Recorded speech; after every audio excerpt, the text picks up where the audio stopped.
Yeah, what up? It's your boy Dirtbag Dan. This is episode 4.5, the special World Domination 3 Extravaganza. Ganza. I'm here with Skylar G, as always. What's good, Skylar? You know I'm technical. You know what it is? Yeah, he's technical. And we have a fucking very, very special guest. Randomly, he actually called me. He's the fucking man. Battle rap fucking legend. Basically, the Asian Justin Bieber of this shit. Give it up for my fucking homie Dumbfoundead in the building. Word up, man. Thanks for having me, bro. Hell yeah. Why not? Yeah, it was dope. I pretty much hit up Dan. I was in town, and I was like, hey, I want to do your show. That's fucking awesome. Yeah, it was random. We're doing the Dirtbag Dan Show is officially awesome now. Once we're getting calls from fucking celebrities, you're a celebrity, dude. Fuck up. Jump kick celebrity. This is my fucking...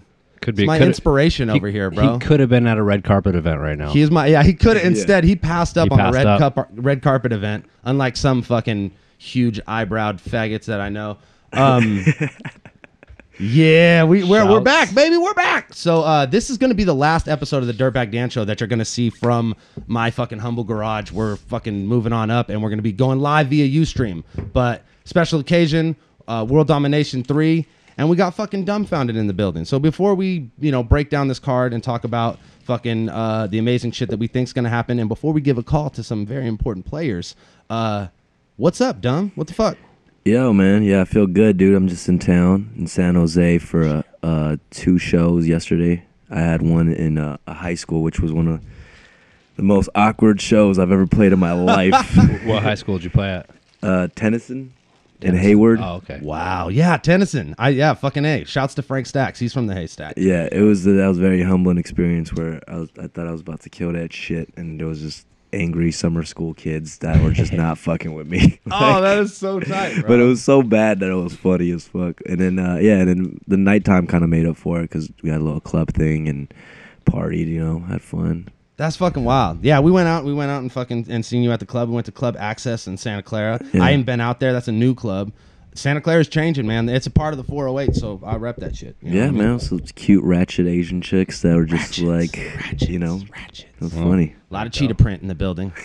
It was. A lot of thongs exposed through cheetah print. But so you just came back from a fucking badass tour. I know because I know this because I follow you on Instagram and I always see the pictures and shit.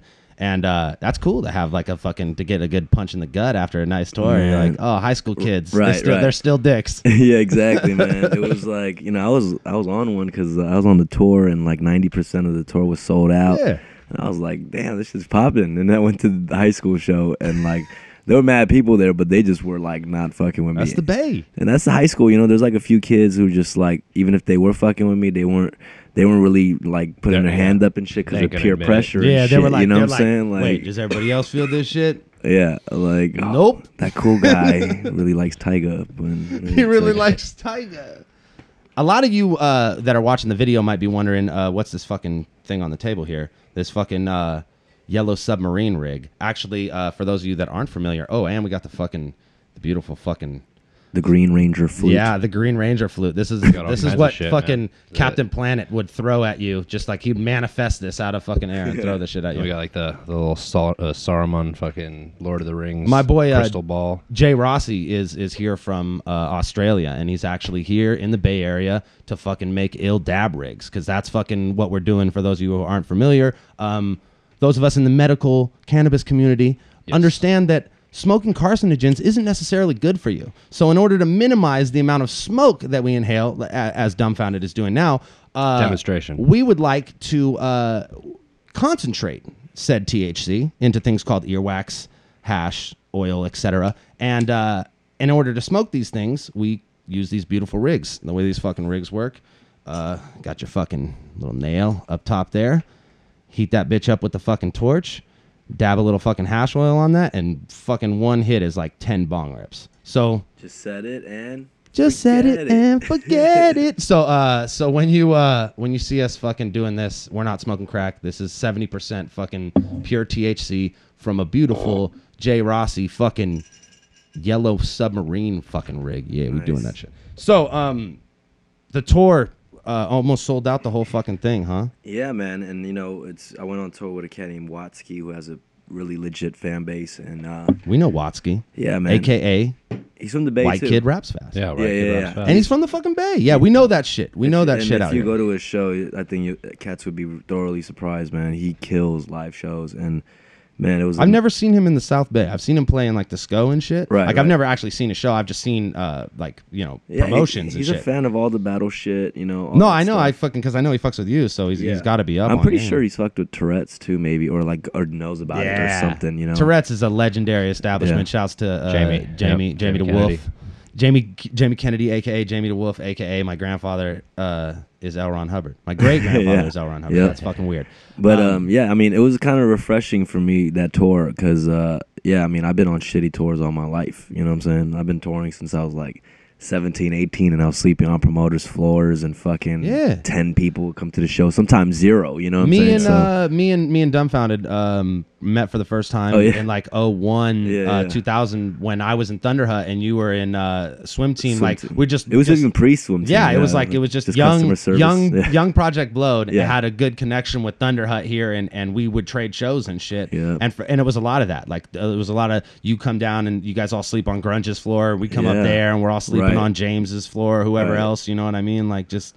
Yeah, that was crazy, man. It's That was a different crazy now. time. The whole scene is different, you know what I'm saying? That shit is crazy. That's a trip. You know what? I don't think a lot of people would think that it would be you would be the dude that's fucking from that whole squad of fucking people. I mean, this is like realism, you know what I'm saying? Like I think the same thing about like me and fucking, you know, where I came from. Like I think people are generally surprised by like who made what of what. Right. I mean, I think it's all just like how long you can persist and shit, you know, and like just how long you can stay in it, you know, Yeah. because I looked up to everybody else at the Blowed, you know what I'm saying? Like, but then motherfuckers just started, you know, working, choosing jobs and shit. Well, it's all about over- trying. You're treading water. It's like trying to be a musician for a living is constantly treading water. Right, and right. like at some point, motherfuckers are just like, I'm just gonna get on that boat over there. It's like Right, I it's know. way easier. I don't have to swing my arms anymore. You know what I mean? And like God bless everybody who fucking wakes up and works a 9 to 5. I physically can't do that I shit. feel you. know what I I mean? was doing Like, that all day, and you know, I think it was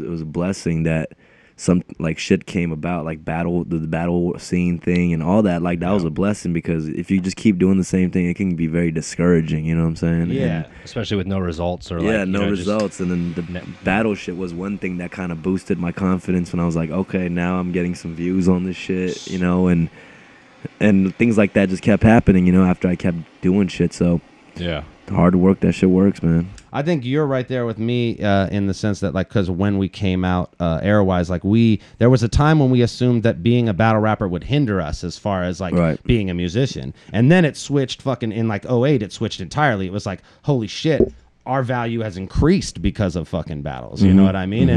And definitely, like, you know, we'd be, you know, any of us would be remiss to say that we would be where we're at today without fucking, you know, battling, grind time, man. dick jokes, you know, Mad Ills and shit, you know, as much and fucking Lush's efforts and all these dudes, like, you know, we were able to make something on the backs of all that shit, you know. That's real shit. I think a big thing, man, is like even before rapping, I already knew like I could clown motherfuckers and I can crack jokes all day. You know what I'm saying? And really, that's what I should have been doing, using that and applying it to something, you know what I'm saying? And that's what battle rap gave me, an outlet to really, you know, shine on that side of my whole shit.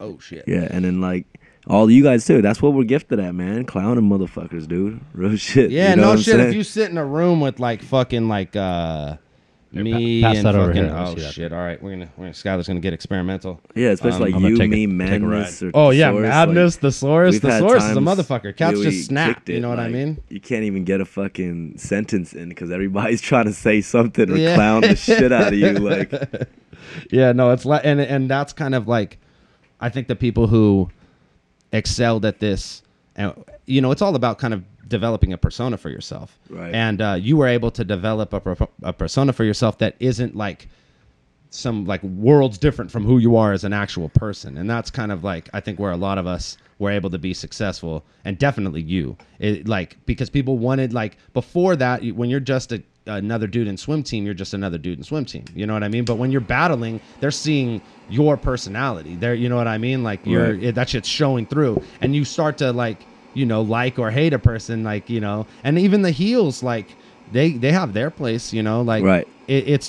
It's about developing that persona and what you can do with it. And I think a lot of people see you and they go, shit, well, that's what I want to do with it. You know what I mean? No, it was a fucking good time, man. That with the whole battle scene and all that shit, I still think about it. Watch random battles once in a while. Shit's wild, man. So what, you would say that you're retired.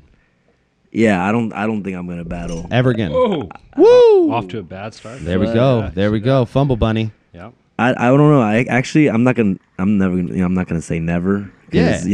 Well, that's why I really asked. That's why I say you would say you're retired. But I know that if the fucking right offer was laid on the table, that you would definitely take it. Yeah, it would have to be sometime in the next the right year or offer two, because I'm not gonna you come back. and the right offer for another battle rapper are fucking very fucking worlds apart. You know what I'm saying? But that's the thing. If there's like a dude who's like killing it, like next year or two, he just becomes that dude, and like he's getting recognition from everybody, like fucking mainstream dudes, all that. Like, basically, you can't rule out the possibility of being called back for something that would be fucking worth it. I still have a very battler's mentality, man. I see battles and I see people in battles, and I'm like, dude, like I could totally serve the fuck out this dude. Real shit. Like, I'm not gonna lie, I've done that to mad homies of mine on grind time. You know what I'm saying? Yeah. Like, that probably never goes away though.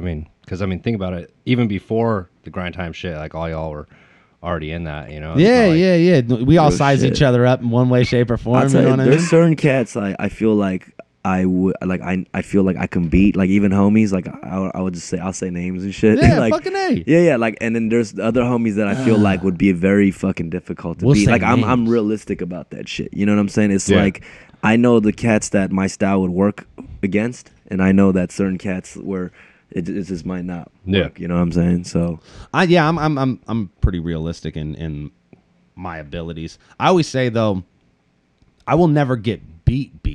You know what I mean? Right. Hey, guess who's calling me right now? I see. Fucking Caustic. Leave me alone, dude. Your nose is hella big. You're already on this show, Caustic. Call you later, homie. Get out of here with your big ass nose. No, watch. We're gonna call when we're gonna call Caustic just randomly and be like, "Fuck you," and hang up.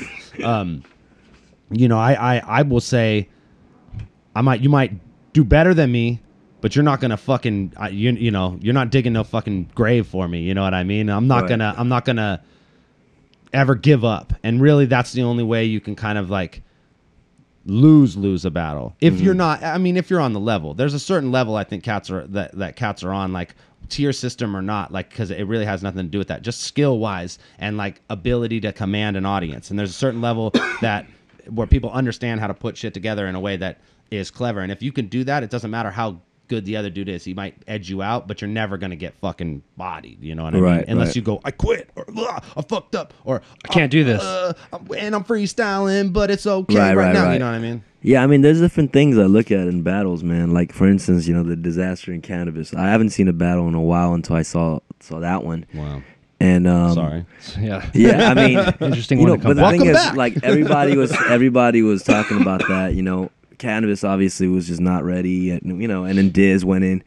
But to me, like, it wasn't like super murderous for me as everybody made it seem like to me. Like, you know what I'm saying? Because like, okay, like Cannabis wasn't ready and Diz obviously just did his thing. But like when I saw that battle, I'm like, more than thinking about Cannabis, I was like, damn, I totally want to kind of battle Dizaster, and I feel like I could serve him. Like, that's the homie right there. But I'm just being real. Like, that's the kind of shit I think about. Like, I'm like, this was amazing in that battle, you know what I'm saying? But like, I was like, okay, I see what he's doing here. Like, I can totally make some lines like that breathe a little bit more. Dude, that's a battle that could fucking happen. Shit, like, that's a battle that could definitely happen in the world. That'd be a good one. This is the homie, and I always I respect what he does, and I always think about battling Diz for some reason. Out of anybody, what, I'm just like, dude.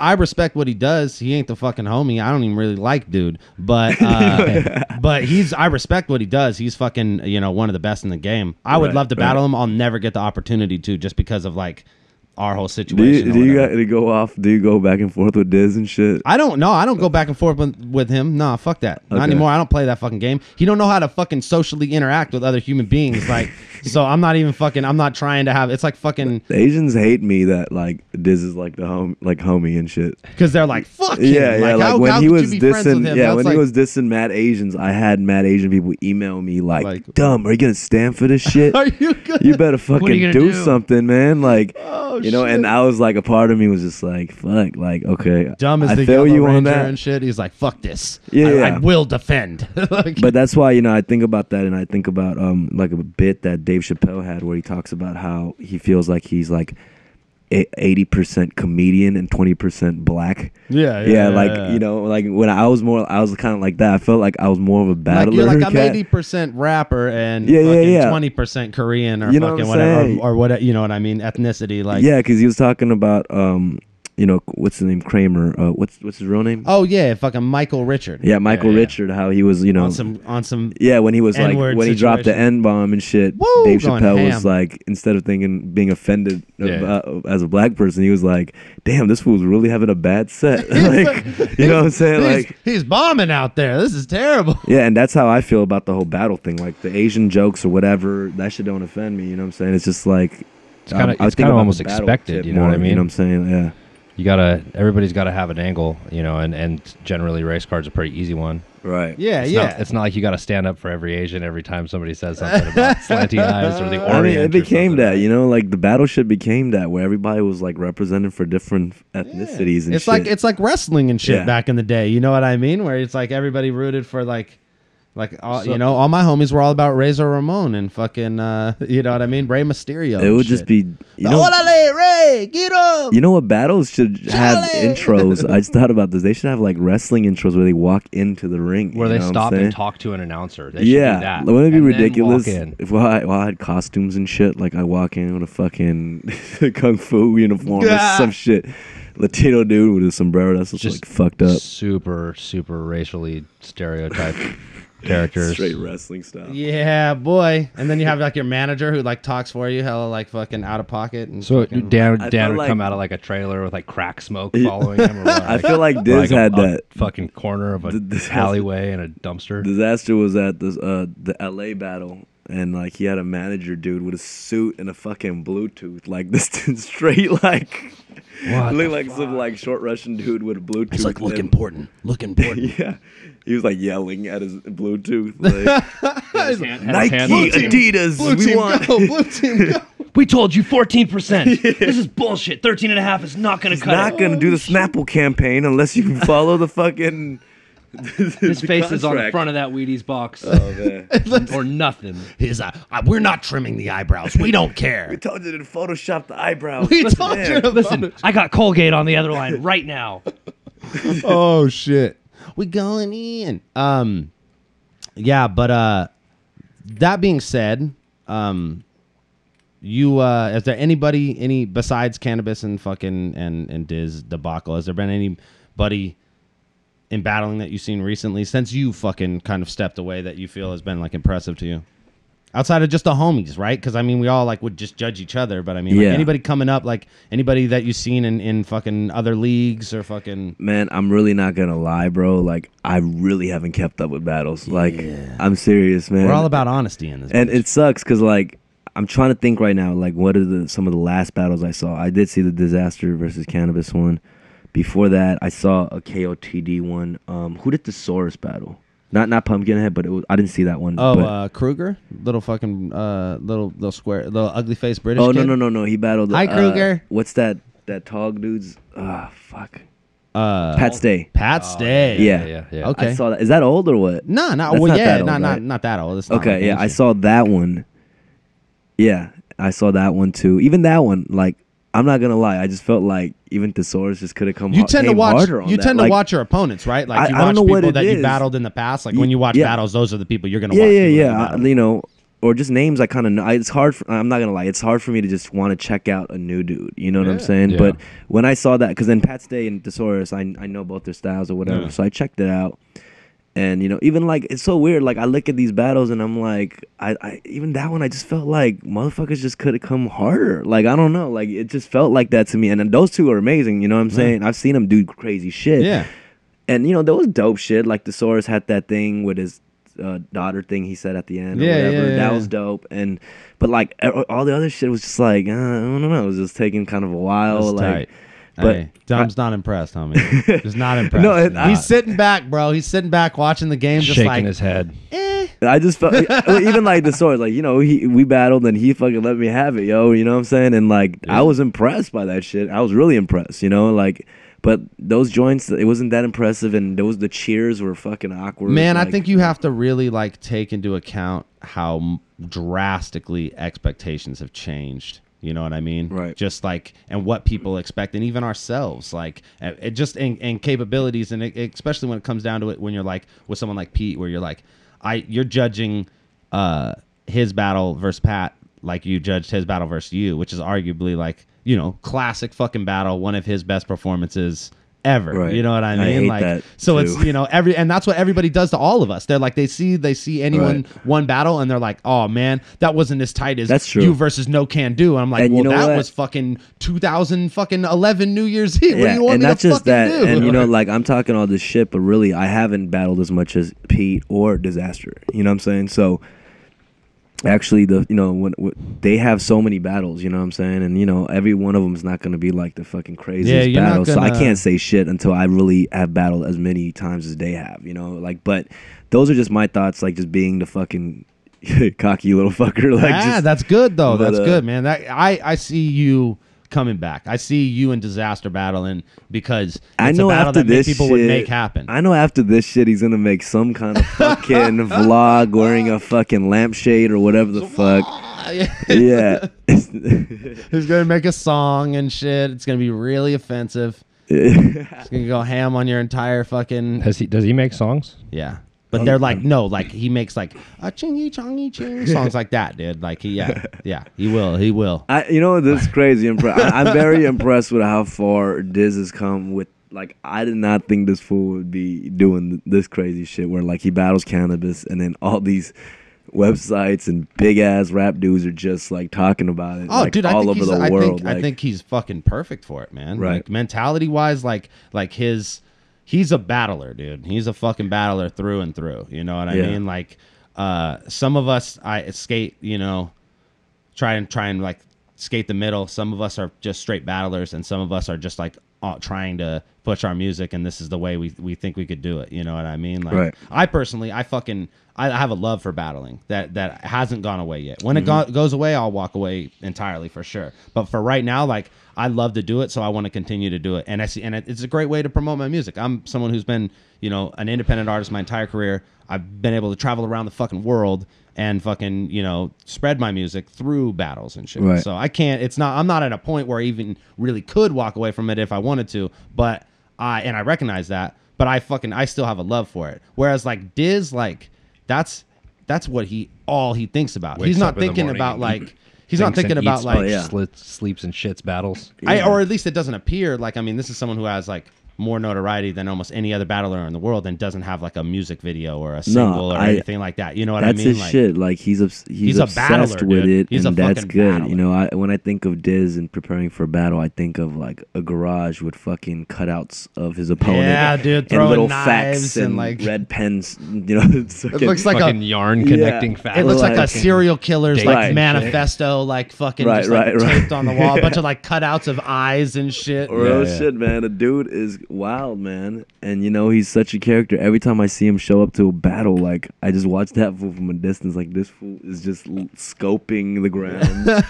He has super hot girl with him and shit. Like, you know, some like Russian spy sidekick, like fucking spy with the whatever the fucking fuck. manager on a Bluetooth. Yeah, fucking, snow hat. Like what the fuck? No, but it's crazy, man. That's Just tight. he's a character, bro, and I love that shit. But yeah, man. You know, I don't know. I still love battling too, man. I'm not gonna lie. Like, you know, I don't think it's a good time for me to battle right now. Like, even if I battle somebody, like, dude, they just got so much shit they could pull out on me on the YouTube tip. Like, fuck everybody. little Man. things, you know, and But part of me still has that battle side where I'm just like, damn, I want to kind of prove myself still because fucking little fuckers talk shit, and I'm like, are you serious? You really don't think like I could jump into this shit and do it again? I know I can. I feel like way more confident as a rapper, not even just a battler, but just as a rapper that I can hop in and have better delivery because I've studied all the battles that I've been in, and I still like a lot of that shit still irks me. Like I like some of the lines I wrote and they're entertaining and stuff, but when I see my delivery and stuff, I'm like, oh my god,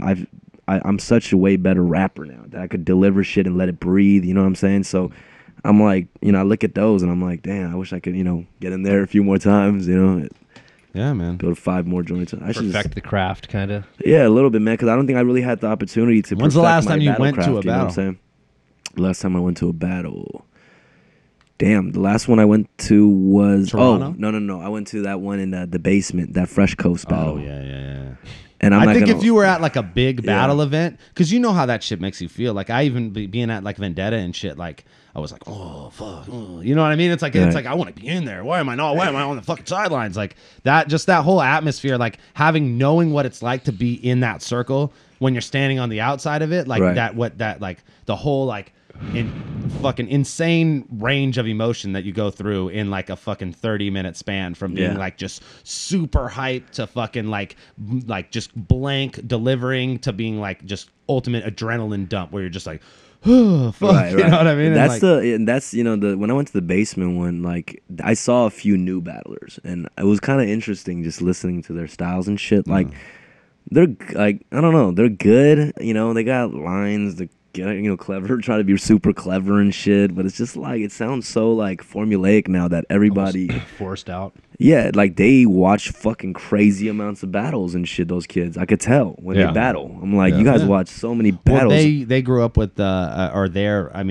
don't know, grew up age-wise, but like their reference for battling is way more modern than us. Their reference for battling is us. You know what I mean? Like from 08 to present. You know what I mean? As opposed to us, there were videos never came out. There was like fucking really like 20 like good battles that were online, and everything we knew we've seen live from just watching each other fucking battle at shows. It's their reference is way more. They have like such a deeper index to pull from than we ever did. You know what I mean? Yeah, those battle events. Especially because battling before, is always freestyle to a beat generally. It was always some sort of like elimination type freestyle battle competition. There wasn't really like crazy time, man. Yeah, planned out, opponents that you have where you're able to prepare for them and no beat, acapella, completely acapella.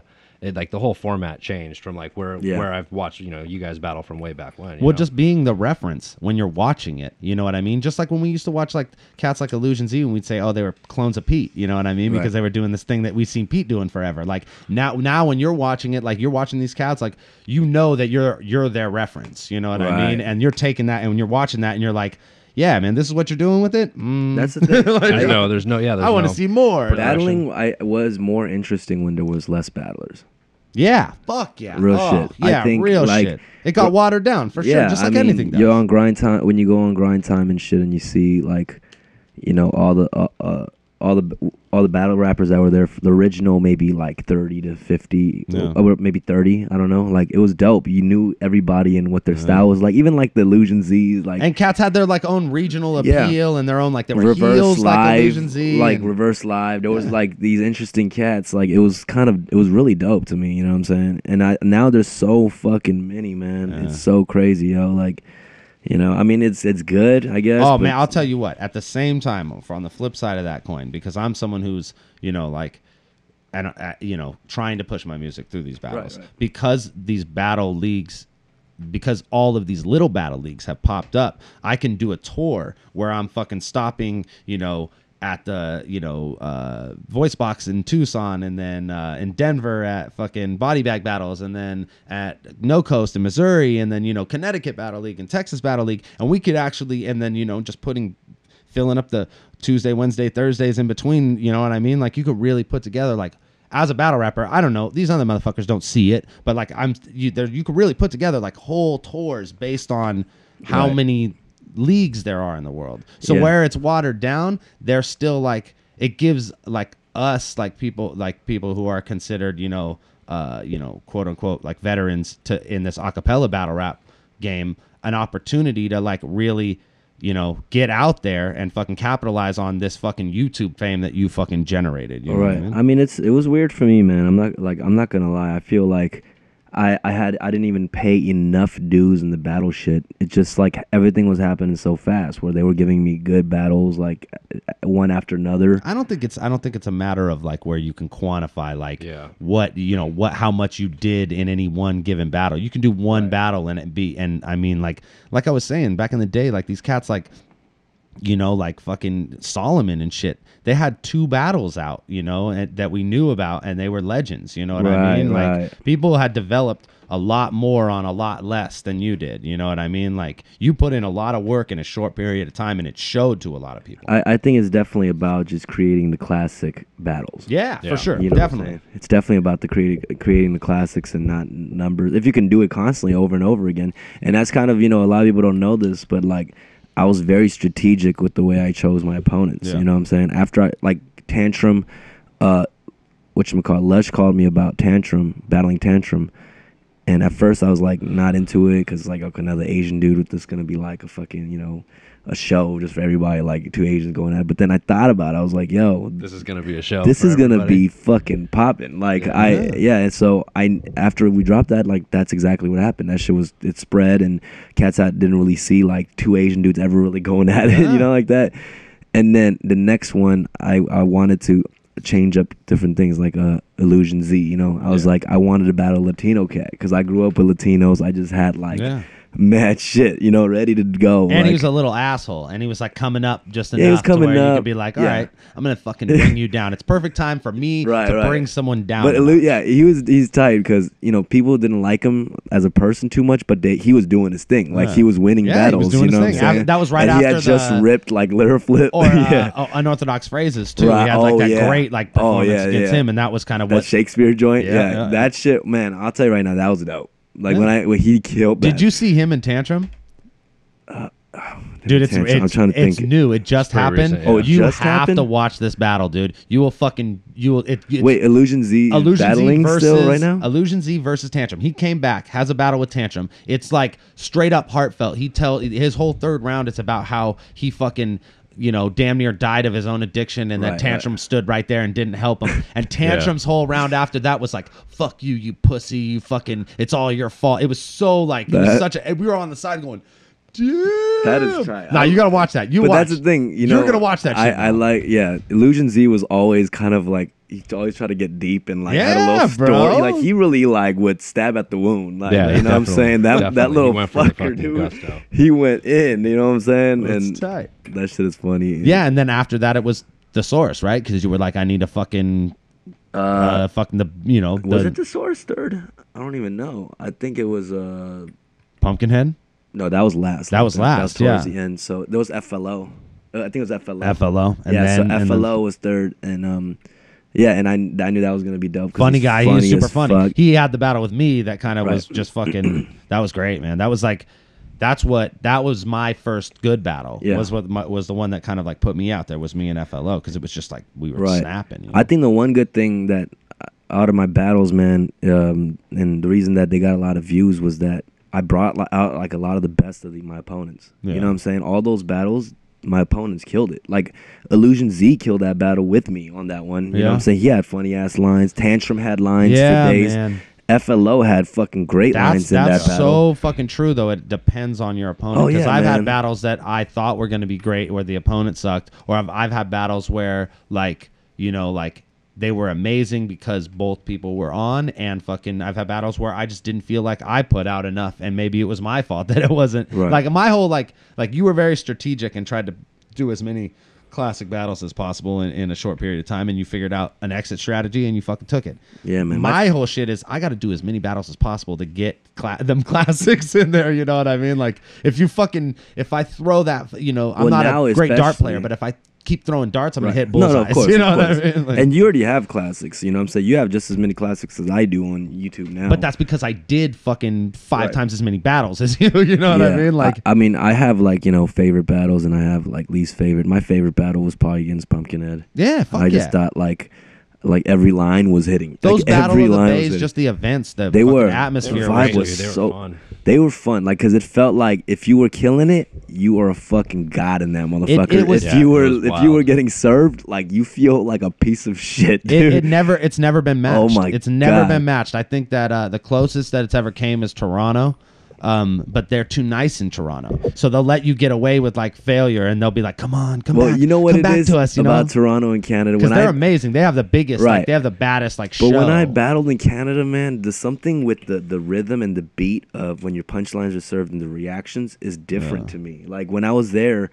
After a line, like they would react in the wrong places that I thought they were gonna react. You know what I'm saying? And it threw me off a lot. They were reacting just to react. Well, that was the battle with Kid Twist. Like I felt like the reactions were so off. Like at that point, a lot of people did.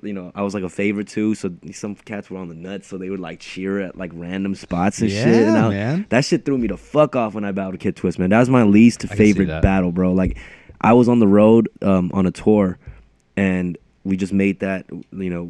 So I didn't really have time to prepare. Like it was third week of my tour.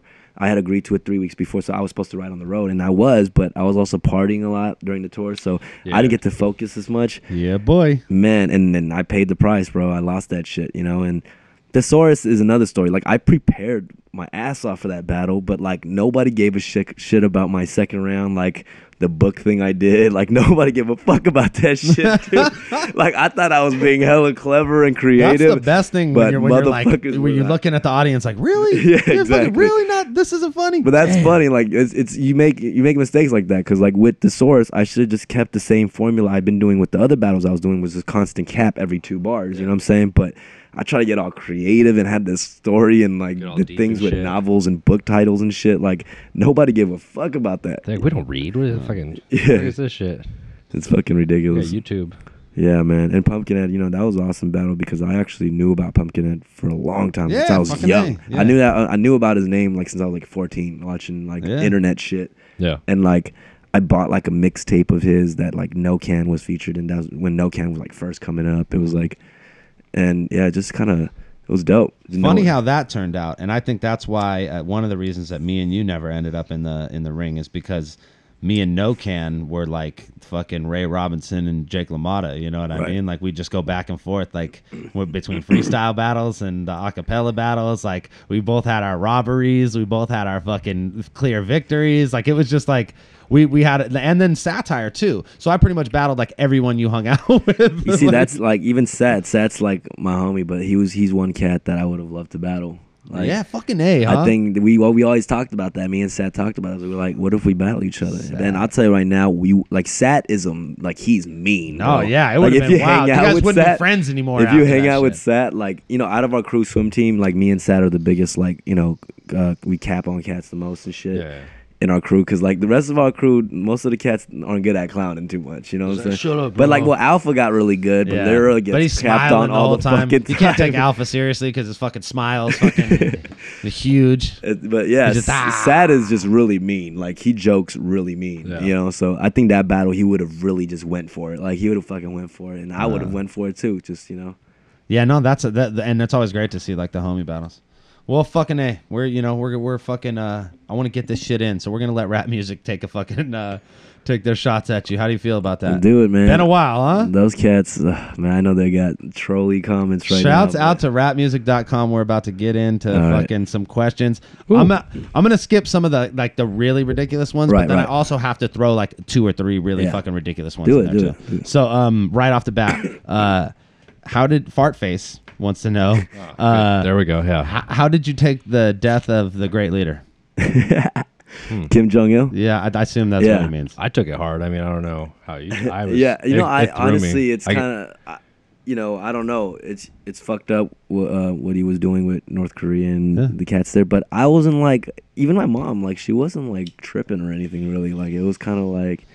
It's a different like world to us, you know what I'm saying? We didn't come up from the era of his rule and shit. Like, but my grandparents, like my grandpa used to live in the North Korea side, and he had to flee before they fucking shut the border down and shit. Yeah, what fuck you? Yeah, like I'm sure like older cats were like crying. Woo! You know what I'm saying? Crying. Oh yeah, people were fucking. But then it's fucking his son is there who looks the exact fucking same, wears the same fucking clothes. Probably a fucking clone. Yeah, and he's more fit and shit. Yeah, he's just like it's just a younger, meaner version. Fuck. Didn't he just come into power and just like kill a bunch of people that worked for his dad too? You know what, dude? It's that North Korea is so fucking gnarly that the border of the U.S. they have just soldiers that are pointed at the fucking DMZ. And South they're Korea. out there. But on the border of North Korea, at the same border, instead of having their soldiers pointed at the U.S. border, they have 2 soldiers pointed at the border and 2 soldiers with their backs to the border pointed at the soldiers who are pointing at the border to prevent them from fucking running across the border. Yep. So it's not the U.S. guys aren't going to shoot you if you run over there, but your own homies will fucking shoot you. Yeah, that wasn't true. Like it didn't affect me too much because I just knew like there was going to be somebody else who's going to continue that reign. You know what I'm saying? Fucking North Korea. Here we are talking about North Korea because of rap music. This guy thinks he's being a fucking smart ass, and then we have some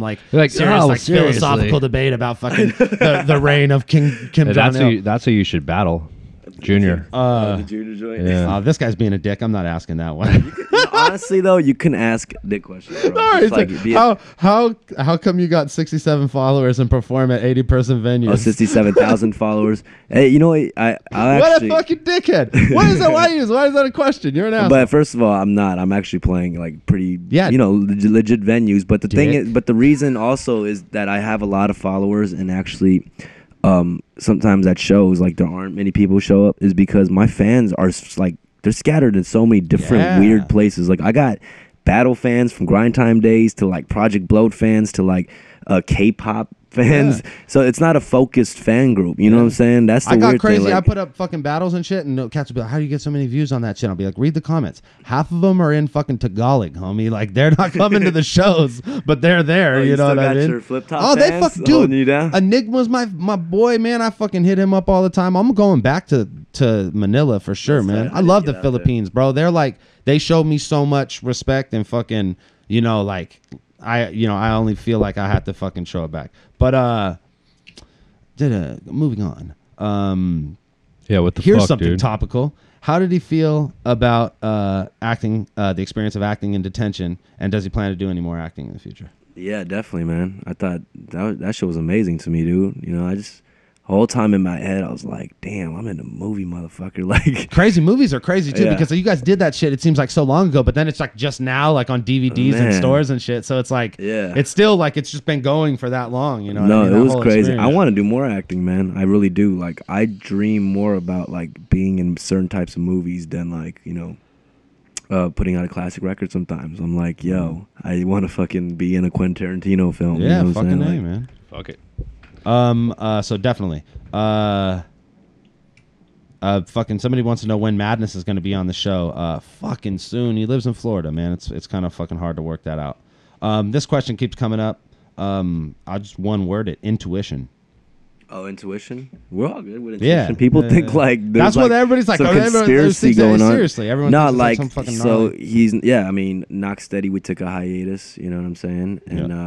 And intuition is just not working with us at Knock Steady no more. That's it. There's no like beef or anything. All right, this guy Nick Vane wants to know if you really ducked High Collide, Real Deal, and Fresco. High Collide. No, first of all, Real Deal and Fresco. I remember you guys were fucking. You no. Just didn't make it in time. I'll tell you what happened, man. I'm not gonna lie. High Collide. I didn't fucking duck. I don't know why he's even in the question. I didn't even. What are you talking about? Like nobody. High Collide. Who? Yeah, what are you talking about? I just didn't want to battle him. I didn't fucking duck him. Like, why would I want to battle him at that time? You know what I'm saying? Seriously. Like, he was just talking mad shit, and he wanted me to battle, and I'm like, I wasn't interested. But Real Deal and Fresco, like, I'm not gonna lie, we didn't really put much effort into really try to make that battle, bro. Mm-hmm. We weren't ducking necessarily, but I'll tell you there was a little bit of like, we were just like, we weren't into the battle enough. You know what I'm saying? Me and Sat were kind of like.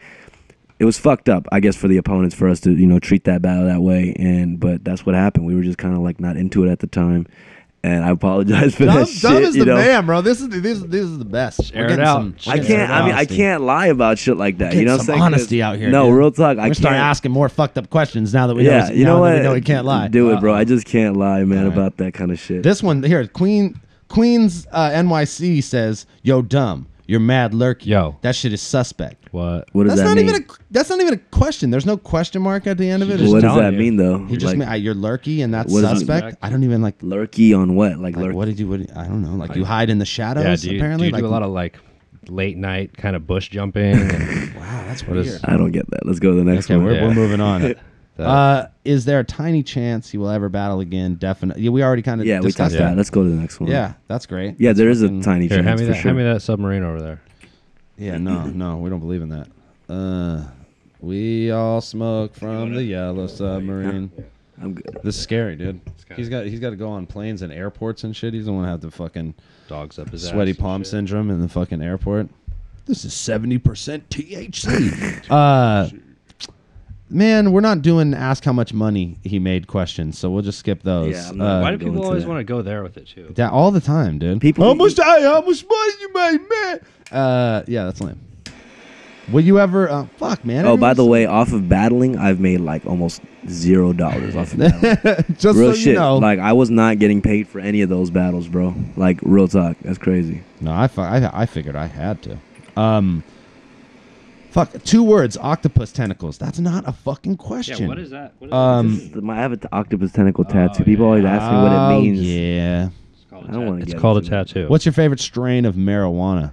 You see that's another thing too. Like I smoke weed, dude, but I'm not like a big like. I am. Yeah, I know. Like a lot of cats are. You know what I'm saying? And the funny thing about it is like I've been smoking weed for a while, man. Like since I was like freshman in high school, I've been smoking weed, so like 10 years or so. And I just didn't really get into the different strains and shit. Like, I like it. The certain ones taste good, you know what I'm saying? A little better, but I don't know different strains. Like, I wouldn't be able to tell you, like, what my favorite is, really. He'd just be like, sometime it'd be like, that shit tastes good. Whatever you gave me in that joint last night, that shit was good. Yeah, like, I like Blue Dream. I smoked that, like, a good amount of time. Yeah, there's certain Blue Dream is one that has a much more signifiable taste, where you can be like, oh, I know what that shit is. That's Blue Dream. Like, even, like, when it's turned into wax and shit, I could smell it and be like, oh, that's Blue Dream. I know that shit. Got sticky fucking hands. Is the source is asking you a fucking question? What'd he say? Fucking Pete. Holy shit. You know how I know the name Dumbfoundead is actually Korean? And then Dumb says, oh no, how? And it says, Fat Pete says, it doesn't have any eyes. Wait, did he ever use that line? No, but he literally just fucking wrote a knock joke essentially on this fucking thread. He would have killed me with that line right there. Like Dumbfoundead doesn't have any eyes. Wow, thesaurus is on, and then there's a picture of his fat face laughing right underneath. That's a classic. Like you see that's why that motherfucker was always he's clever as fuck. Like he could make jokes like that all the time. Yeah, he's fucking funny. He's a comedian, bro. Why the fuck? Okay, I don't know how much of a money question this is. It's how does it feel to be in a financial position where you can turn down $5,000 for a battle for with 180 seconds of your life? Essentially, no, it's cool. It's not more than not like making like more than me feeling good about it. It's just like it would take me a lot. It feels good. No. I'm saying it would make me. It just takes me more for me to want to battle. You know what I'm saying? Like 5,000 literally is not enough for me to battle. Spend a whole month fucking working on it, because motherfuckers could, motherfuckers work jobs where they get paid 5,000 easily. You know what I'm saying? And just where you don't have to fucking stress over battling this dude. Fucking you don't have to worry about exactly like what it's gonna mean to your fucking career your future. Like Jesus Christ, it's crazy, man. People don't understand like as many battles as I've done too, and like am constant and like am still in the process of doing, like I'm risking my reputation every single time I battle here, especially since I'm a dude who's like, I'm never gonna choke ever, and then I fucking, you know what I mean, like if I ever do, you know what I mean? Like, and that's real, and that's why battling is a big risk, man, and I respect everybody who does it. Yeah, fuck yeah, that's definitely the truth. I respect everybody who fucking does it. Tripwire's fight question of the week. Are you familiar with the whole Calico situation? Mm-mm. Guys, you know who Calico is? Yeah, I know who he is, but I don't know what's the situation. He fucking made a video of him, dude. He made it on. He was the second rapper to make it on CNN behind you, because he made a video of himself fighting fucking dogs, dude. Like, or not fighting dogs. He wasn't fighting the dogs. He was showing off his dog fight, his dog fighting operation, and his fucking champion fighting roosters and shit. You know what I'm saying? He got arrested or what? They went ham on him. The ASPCA went. They don't like you get fined gnarly and like I don't know the outcome of that shit, but I know CNN had aerial footage of them fucking raiding his compound and fucking taking out his pit bulls and shit like that. Are you serious? Real talk. But like he had a huge operation or what? And no, he just had like fucking. He was showed off like 5 or 6 different dogs. I didn't know anything about that. And fucking full grown dogs, and he showed some fucking. And they said big like, roosters. oh, rapper Calico. This fool was walking, dude. He said, fucking battle rapper Calico. Yeah, battle rapper Calico. Yeah, for sure. They said battle rapper Calico. Battle That's rapper. crazy. Yeah. Yo, that's. So I guess tight in a bad way. Tripwire, Tripwire was asking who do you think would pick the winning rooster in a cockfight between Scatterbrain or fucking Arsenal? Oh shit. I don't know. I think Scatterbrain has it in his blood, right? Yeah, Scatterbrain. I think the answer to that question is enigma. Moving on. I did all that fighting explaining to you about the dog fighting just to say that basically. Hilarious. You're gonna what, dude? You got a plane ride where you're gonna be like, okay, let's learn about this fucking dog fighting situation. Man, Illusions and Tantrum. Yeah, I'm not. Yeah, it's kind of crazy. Like I really have not been up on this like at all.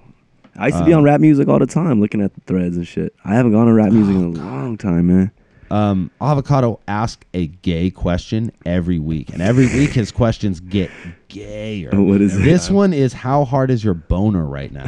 What the fuck? Is someone just like hacking into his shit? No, it's him. He does it. He does it. I know it's him. I seen him at Vendetta, and I was like, "What are you doing?" He's like, "Yeah, What? yeah." He does. No, that. but that he like doesn't- flexed. That's not. He was like even, holding like, the camera, and he was like, "Yeah." Yeah, that seems like just awkwardly gay. Like Yeah, not dude, even he took funny it, he gay. didn't even, Like, yeah, he that's just like moved it past. Like he was like it started out with like how much can you bench press and shit, and like this is where we've gone. we're just straight to boners now. All right, Avo. What's the best Korean barbecue place in LA? There's a few, man. He can't even say one because he'll get fucked up. Like they'll run it. They'll be Send like, some people out. "Get out of here! Yeah. Never come back." No, I don't want to say it because then everybody's gonna come at me like, "Oh, you're not real K-Town because you like this spot or that No, spot." Real shit. Like everybody. that's some LA shit. He can't even say where. I He's can't, like, man. "Can't, homie." Yeah, because everybody Can't has their divulge that different favorites. information. Honestly, there's Yeah. at least like minimum 10 spots that are amazing, bro. 10 spots. It's crazy. When are you gonna be back in Toronto? Anytime doing shows or? Man, I want to go back to Toronto anytime. Every time I go there, I just see some hot ass chicks with like ugly dudes, and I'm like, that should make me feel good. Toronto is a great place, and I like, do agree with that. Hot ass assessment. girls in Toronto have no idea what the worth is in LA.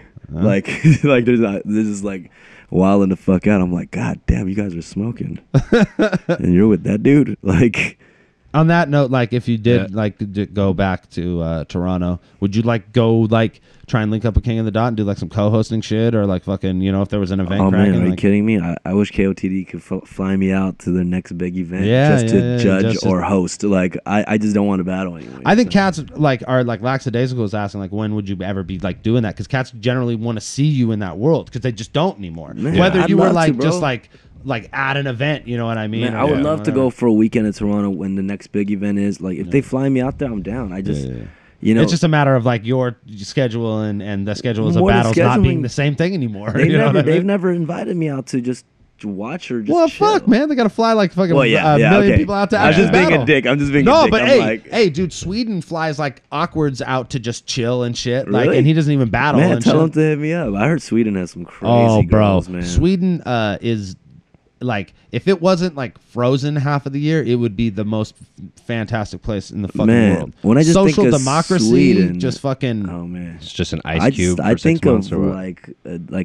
I just think of perky tits for some reason. I think of Sweden. That's just pretty like, accurate, And like a Ricola chick with perky tits. Like just yeah. Maybe that's ignorant. It's all about like Dumbfounded's like regionally just a set. Like it's like just a tit and ass thing for each region. He's like, I'm so Girls ignorant. in It's like Canada. Sweden. Man. Sweden sounds like girls. Switzerland, so that must be the same place. no. Hey, people hit them with like Swiss Army knife jokes all the time, and they're like, well, it's separated by a mountain range, different country. Right, It's right. like it's completely not the same. Like they're so far geographically off. It would be like saying it wouldn't even be like saying the U.S. and Canada. It would be Right. like saying you're from fucking Italy or fucking the UK. You know what I mean? They're Right. fucking miles away. Well then, Well then, now that you've had a Or you- geography lesson, the more you know. moving on. I'm gonna throw a rainbow up there. All right, fucking A. Crescent Swerve. This is the last one. I recognize these names though for sure. Have you ever explained to your fan base through blogs that Bash Thesaurus and Kid Twist for using Asian jokes in battles? Basically, you're saying what we were talking about with Dizaster. Like, have you ever like addressed the fact that these fools go ham on Asians in battles, like as if you're the spokesperson for all Asians in the world of battle rap? The thing about it is there's like because what he's saying is because your fan base has dominated the comment section. And are taking away from two great battles. He's talking about the Source and Kid Twist. And like the hardcore battle fans, like they hate that when like they have dick riders and on the comments and shit. But to me, I'm like, fuck it, dude. I lost that battle, so that's all I have to be like, fuck you, Thesaurus and Kid Twist. A, man. I'm gonna let the fucking Asian trolls hold me down on those videos. Shouts to Swerve being like that. That's like it's like ruining these battles. What do you mean? What the fuck do you really want me to do though? Apparently go on the blog. It's just dominating the comment section. Yeah, they but can. Like, be aware of that. But the thing is, it's dominating. I see that. I see that shit. I can't stand for this. I see that shit, and then people always ask me about those battles, and even when these Asian cats come up to me like, "Oh, dude, you should have won that," I tell them like realistically, I'm like, "No, bro, like I lost those battles. I'm not fucking a dick about the whole shit, Holy shit, you hear that? Oh, quarantine that shit. That's the fucking dumbfounded alarm, bro. That's the fucking this guy's got to get on a fucking airplane alarm. But you know what the beauty of that is? That was the last fucking question on this whole fucking thing. The only other question was from fucking Shameless. It wasn't a question. He was calling Crescent Swerve a fucking dumbass for asking that question. Nah, I don't think it was. I don't think he's a dumbass. But I think people want to know like what are my thoughts on those battles, like when Asian people think that I won those. Do I just agree with them or not? And to be like, I'm real with them. I tell them like I think I lost those battles. Can we just talk for a second about how a fucking like doomsday alarm went off for when like Dumbfoundead has to leave? That's how much of a fucking you're a stress that's case, how bro. He's the dude, bro. He's the dude. We have to be aware of this shit. Schedule's tight, homie. Get him through makeup, and we got to get him on the flight, and we got to get him to the next gig. That's true. Go. Word up, man. Go. Hey, we got an enema real quick on the plane. Real quick before we get you out of here, because myself and Skylar G are going to get into the real world domination thick of things, but we're just going to go with the top two battles on each day, and we're going to get your predictions on these battles. Okay. Day one. The first battle, the co-main event being myself versus Definition. It's of course. Hey, wait. One of them, I always do this. But you know what? I'm not gonna lie. Like, I don't know who Definition is. You know who Definition is? British Do I? kid. Yeah, British kid. Fucking Definition. I'm trying to think who that is. Fuck, man. He battled Real Deal and fucking me and Madness did 2-on-2 with him and that fucking bat-looking kid Sensa one time. I can't think. Whatever. Of it from the top of my head, man. I'm sorry. Dumbfounded No. even know who you are. I think and that's going in the battle too.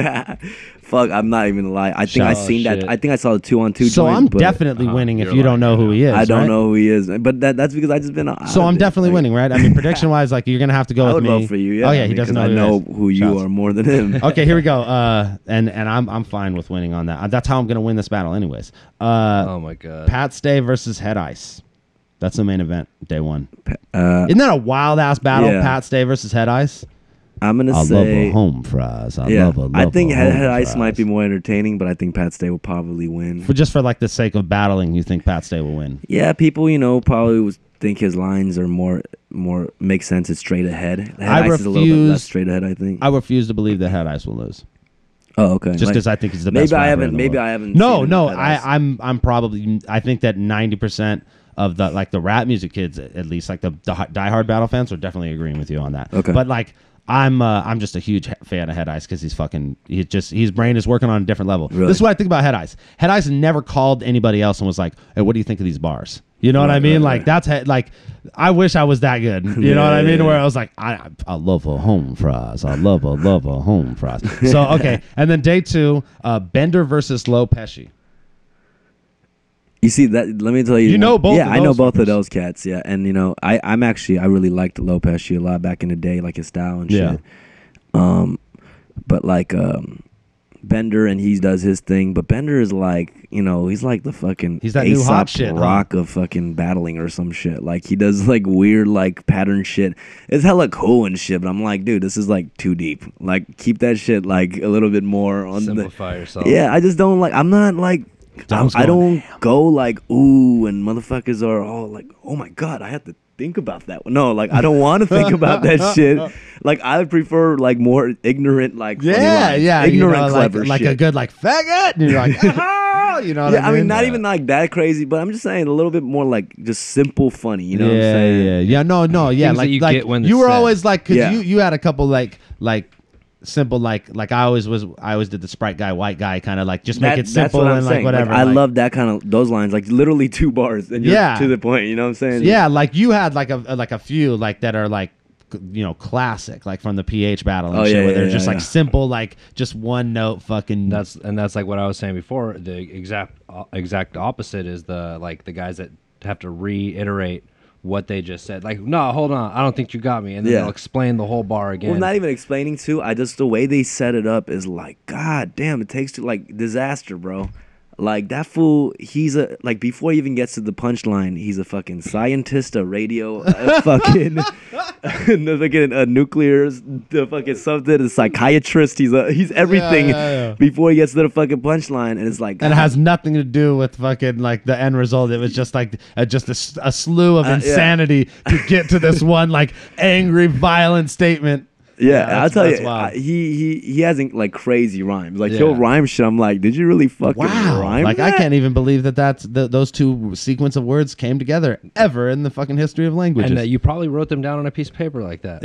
Like, you put those down. All right. So Bender Low Pesci, being that you're familiar with Low and you were a fan and you think Bender is Aesop Rock. No.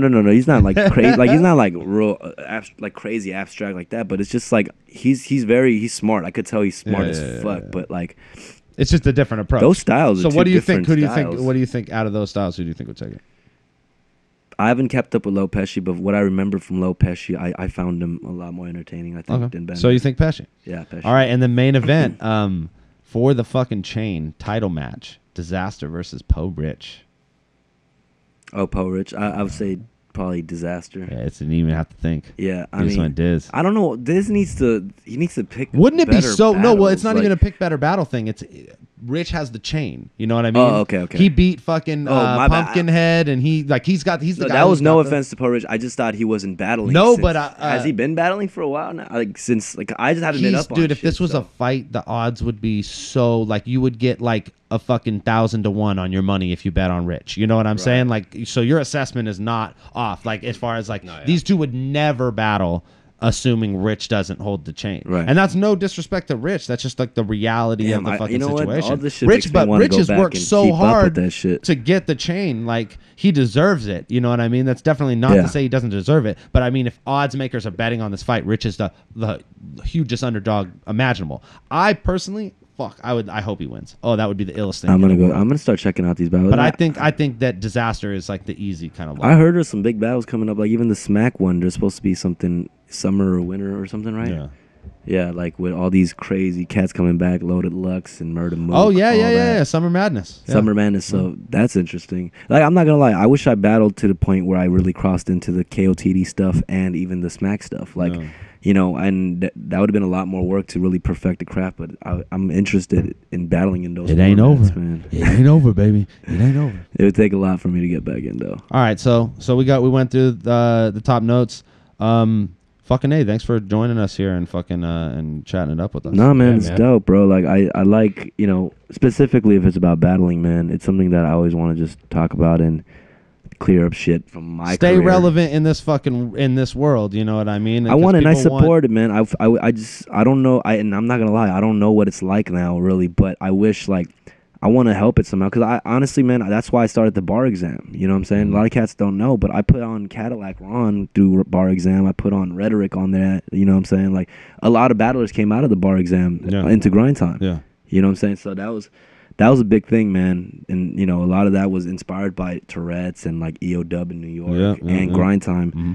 And, yeah, man, it's dope. I want to keep it going. You know, like, dude, I could put a fucking battle on my channel you know, get a shitload of views off the fucking thing, you know what I'm saying? We fucking appreciate you coming in here because we know that it's gonna fucking, you know, help bring us a few more eyes on the situation. And like I said, real talk, like we were talking about this when Awkwards was here. We look at what you and like 60 and fucking some of the other battle rappers, I would say you guys primarily have done with, you know, the same shit, you know, off the same plate that we all got fucking served, and fucking where you took that shit. And that to us is motivation more than anything. Like a lot of haters, you know what I mean? A lot of haters in the world. But you're like, you're peers, like the homies and the cats who fucking like have been doing this shit with you since like 01, doing shitty shows and sleeping on fucking floors and shit like that. We're all stoked to see you doing big ass sold out fucking tours and shit. I love, you know, I'm not saying the cliche, I love my haters, blah, blah, thing, but I love the haters in this scene, the battle scene, because it makes it so fucking interesting. Yeah, that's why when I do this, when I'm here and I'm talking about battling, that's why I'm just like no filter, like I'm about to get in trouble for saying shit like this. It's gonna because people are gonna go nuts about what you said today, and that's like awesome. Yeah, exactly. Like everything I said today, like, you know, it would be just like Dizaster's gonna be fucking probably going off on some shit, and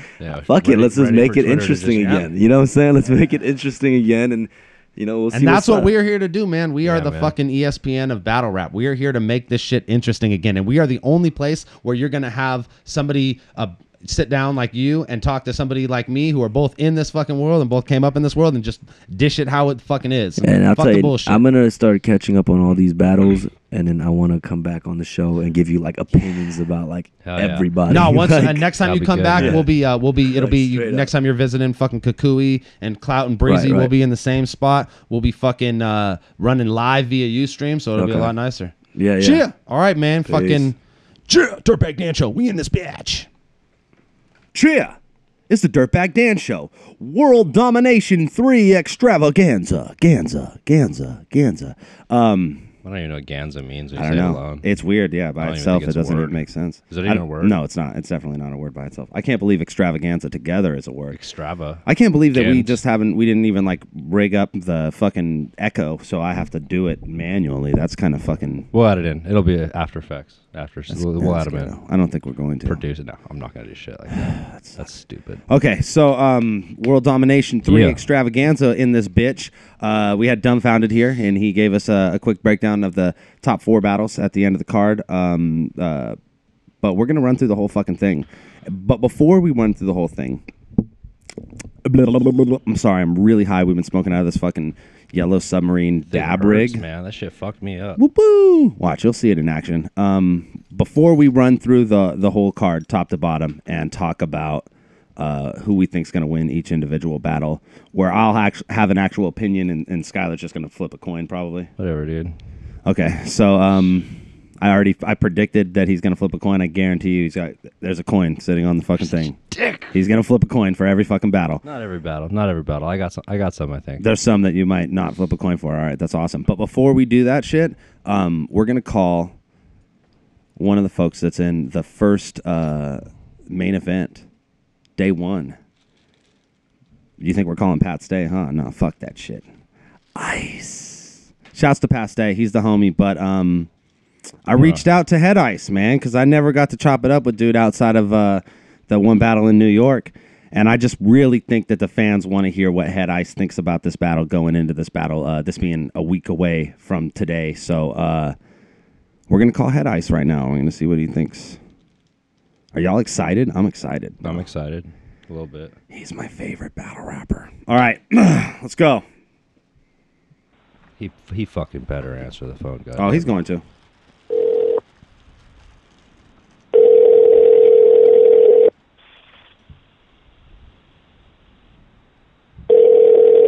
You go ahead and bring him down a little bit. Yeah, just a little bit. There you go. Dirtbag Dan, what's good, Wolf? Ice. My G is going down. What's good, man? You are officially joining me right now on the Dirtbag Dan Show, man. Shout out. Let everybody know who you are, where you're from, and what's good. Yeah. Get a load of me, no controlling me. I control everything. I.C.E is in the motherfucking building. Ice, all of. Welcome to the Dirtbag Dan Show. Cheer. Ooh. Oh, we gonna make a button out of that shit. That shit's getting saved. That's getting logged in history.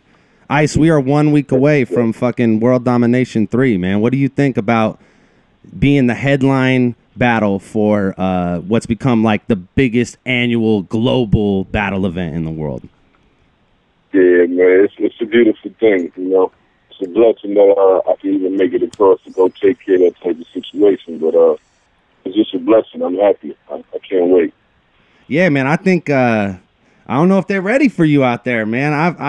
I personally got to see you perform live the last time I was in New York when I did the Pumpkinhead battle, and I had fucking seen you before on video. I've been a fan for a while. You might even remember the Marv and Quest battle we did. I shouted out Ice at the end of one of my fucking rounds. But seeing you live, man, it's a whole different thing, man. I don't think these Toronto cats are ready for that. Yeah. I plan on bringing that same, you know, intensity that I did against Slaves and you was there. But yeah, man, I can't wait. You know, they gonna understand when I'm there. They gonna respect it and love it. I think it's great that Pat stays battling someone that he won't be able to look down upon for the first time probably ever in his career. I noticed he towers over everybody he battles. So, you know, equal in height. It's gonna be a beautiful thing. This is like a clash of giants. I feel like both of you guys are really have big presences in the battles as well. And what do you think about Pat? What do you think? What kind of shit do you think he's gonna bring to the table?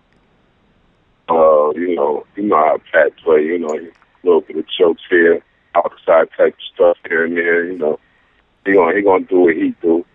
You know, I'm gonna just do what I do.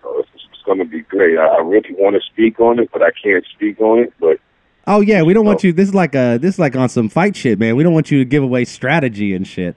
I'm not gonna do that. But as far as Pat, you know, I like Pat as a MC battler. I listen to some of his music. You know, I can fuck with some of that. You know, but I can't wait, man. I can't wait to come do what I want to do. You know, when I get there. Yeah, it ain't Head Ice versus Pat Stay. It's the Head Ice show or what? Yeah, so, you know, it's the Head Ice show. You know, I'm coming to present Head Ice to Canada, which they already know who I am. But it's just, like you said, they never seen me live. So nah, they know, man, but I don't think they're ready, man. I'm really excited to see, because that's an audience that is like, I consider them to be one of the best battle audiences in the world out of all of the places that I performed. That venue specifically to XS in Toronto, it's wild, man. It's a spectacle. It's definitely like a level up from your everyday average battle. So, and you're the main event. And what's really cool is right before you battle, they're gonna throw this crazy ass fucking animation shit that Avocado did on the screen that makes you feel like you're fucking in a wrestling match or some shit. You know what I mean? Oh, that's crazy, man. That's what's up. That's dope. I can't wait, man. This is my first time going. I can't wait to see you battle, man. Hey, yeah, I get to be a fucking co-main event, man. It's an honor to be able to set the stage for such a fucking epic clash. You know what I mean? Yeah, man. I'm a big fan of yours too, man. You and Soul Con. I want to see Dizaster and Hora. Just a couple of battles out there I want to see, man. I want to see Uno Slavos. Just a few guys out there, man. I look forward to coming out there and see Sketch Minutes. You go against Sketch Minutes? Yeah, I bodied that motherfucker, man. But they said it was a split decision. I don't know how. We went to a controversial overtime round where he fucking shit the bed and I was victorious.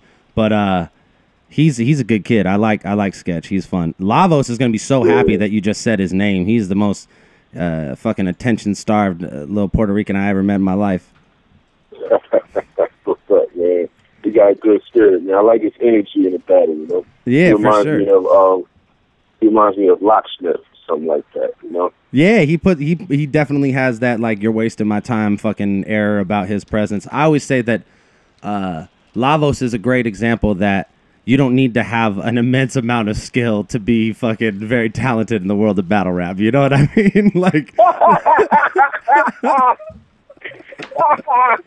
Oh shit! That's what happens. You get mentioned, and then I fucking say some terrible shit about you. That's how we do. That's what's up, though, man. Ain't nothing wrong with that. But yeah, I look forward to this Pat Day thing, man. It's gonna be great, man. It really is. Well, thanks for fucking taking the time to fucking chat with us. I'm sure people are stoked to fucking to hear from you and hear that you're fucking ready and excited to head out there to Toronto. And I'll see you fucking next week, man. We we get to do our battle first day, so second day we can fucking spectate and fucking put one in the air and drink and all that good shit. The first day, we're going to go handle business. And the next, right after we handle business, we're just going to get wasted. You know what I'm saying? You already know it's just going down. Cheer. All right. Ice, man. Wolf love. Wolf love. Dirtbag Dan Show. Cheer. All right, Ice. Peace. Bye. Ladies and gentlemen, that was Head Ice. Ladies and gentlemen. Coolest motherfucker on the planet, man. Gotta be one of my favorite battle rappers ever. Fucking A. Just live performance. Like I said, Toronto, oof, you're in for a fucking treat, man. He puts on. And all I have to say about that is I love a home fries. I love a home fries. We're gonna get a I love a home fries button once we go live. When we come back, I love a home fries button, I promise you. Home fries. So I'm debating on whether we call organic or we run through this card, but I think we run through this card and then we call organic. You know what I'm saying? Wow, whatever. Let's do it. So we're gonna start we're not gonna speculate upon the DJ battles or the beatbox battles. At least I'm not gonna fucking speculate upon them. I would say because I don't know the dude who Scott Jackson is facing, and Scott Jackson's like a fucking super legendary fucking battle rapper, you know what I mean? A battle beatboxer, I'm sorry. Just beatbox dude in general. He was on fucking Canada's Got Talent, which is like the Canadian version of America's Got Talent, and you know, like fucking, you know, put on, had a great fucking performance, was like on some like serious shit. Like, you know, you've seen fucking America's Got Talent and shit. Like, like I'm sorry, I'm talking like he's wearing like a full like white leather like fucking suit coming down on like moving pillars and shit, man. And beatboxing dude. So he's definitely done it on a large scale. It's fucking epic shit right there. I guess the other beatboxer is coming from Sweden. I assume he comes from like the Base Mentality stock. I have no idea what he's capable of, but obviously if he's coming over, then he has some kind of clout. You know what I mean? So in a beatbox battle, is it just who spits on the other guy less? Yeah. I don't want to embarrass myself by trying to fucking beatbox. Please don't start drum and bass beatboxing. Yeah, that's all I could do is drum and bass beatbox. Oh, that's terrible. Okay, so we're gonna start right at the bottom. Tricky P versus Lise. Patrick, why are you battling this kid named Lise? I don't even know who the fuck this kid is. I know who Tricky P is. Tricky Patrick, bro. Yeah, little redhead fucking jerk. He's the sweetest jerk I've ever met in my life. He's just a nice kid, but he's also like kind of got like that asshole air to him too. He's very Zach Morris. So he's a ginger. He's a daywalker. Yeah, he's a daywalker for sure. So Tricky P versus Lise. I'm gonna go with Tricky P because I have no idea who the fuck Lise is.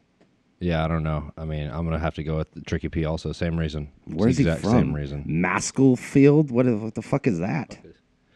Jesus Christ! You're not even from like a nice or legitimate place in the UK. We're really high at this point. I'm sorry. I have to apologize for most of the commentary or anything that comes out. We've been smoking a lot. Yeah. So all right. J Pro versus Aftershock. Starting one more time at the bottom of the card, excluding the DJ battles. All right. I don't see. Yeah, I don't. Okay, here. We're gonna turn this right here so that you could see too, so that you know, so that you could flip your fucking coin. Tricky P versus Lise. What do you think? I'm going Tricky P. Like I said, I don't even know who Lise is or where Macclesfield is. Yeah, shouts to Macclesfield. But I'm going to have to go with Tricky P too. Okay, J Pro versus Aftershock. So it's the same type of I situation. battled J Pro. Yeah, I know who J Pro is. I'm not familiar with Aftershock. He's all right. He battled Enigma, who I battled at the last World Domination, and he won. Does his battles always follow a bigger battle and it's just less exciting? His battles are just that less exciting battle right after the big one. I'm gonna go with J Pro on this because he's good, man. I think Aftershock is really good too, but I don't know. They'll probably give it to Aftershock because we're in Canada. See, I got to just go with J Pro just because I don't know who Aftershock is. So, and once again, I don't know where. What is that? Does that say what I think it says? That's Cooksville. Oh, Cooksville. All right, there we go. Yeah, that's what it looks like. Okay, so moving right along, Shaadi Hora versus Fingaz.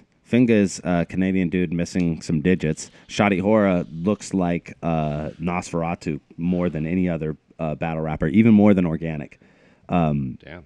Shaadi's fucking a G. He real tight. So always these guys delivers are, in battles. Very literal to their names. Yeah. All right. Shaadi's because Shaadi is a bit of a horror to look at. So 8 digits versus ugly face. That's what we're going with here. Shaadi's tight, bro. He's really good. I think Fingaz is really good too. I think this is like a sleeper battle to be like one of the great battles of this event. I'm going with the coin.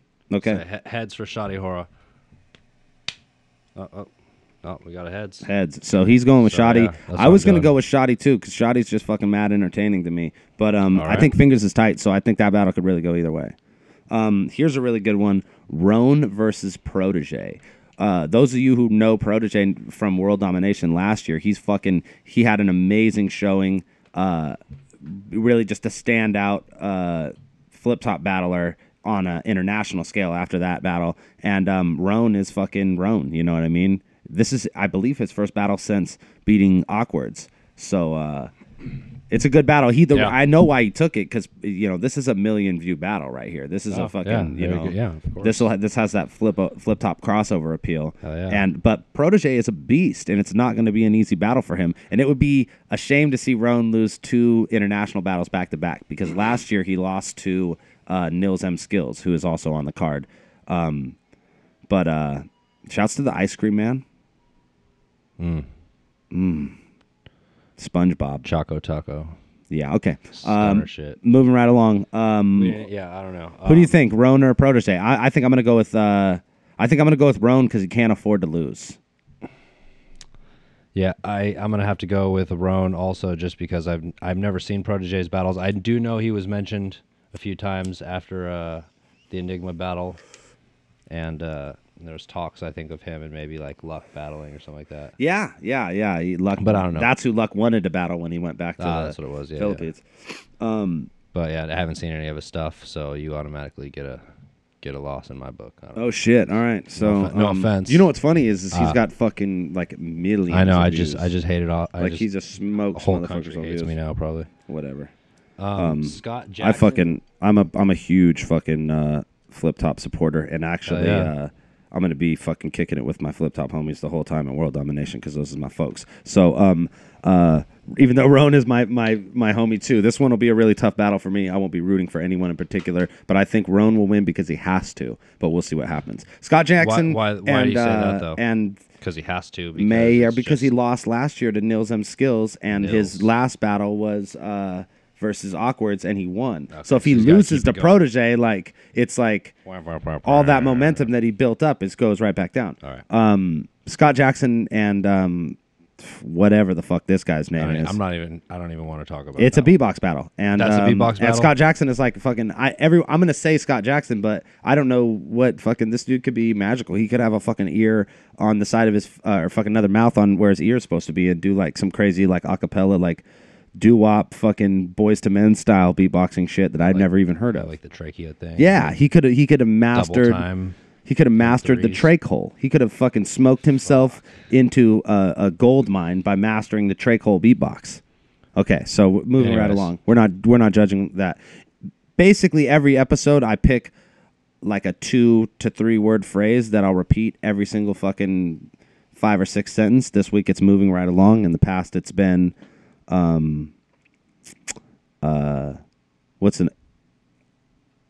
fair enough. Fair enough is one that I say a lot. What else besides fair enough? I don't care, dude. We just should move on. Really high. Okay, so on to the bigger name battle: Sunny Bamboo versus Osa.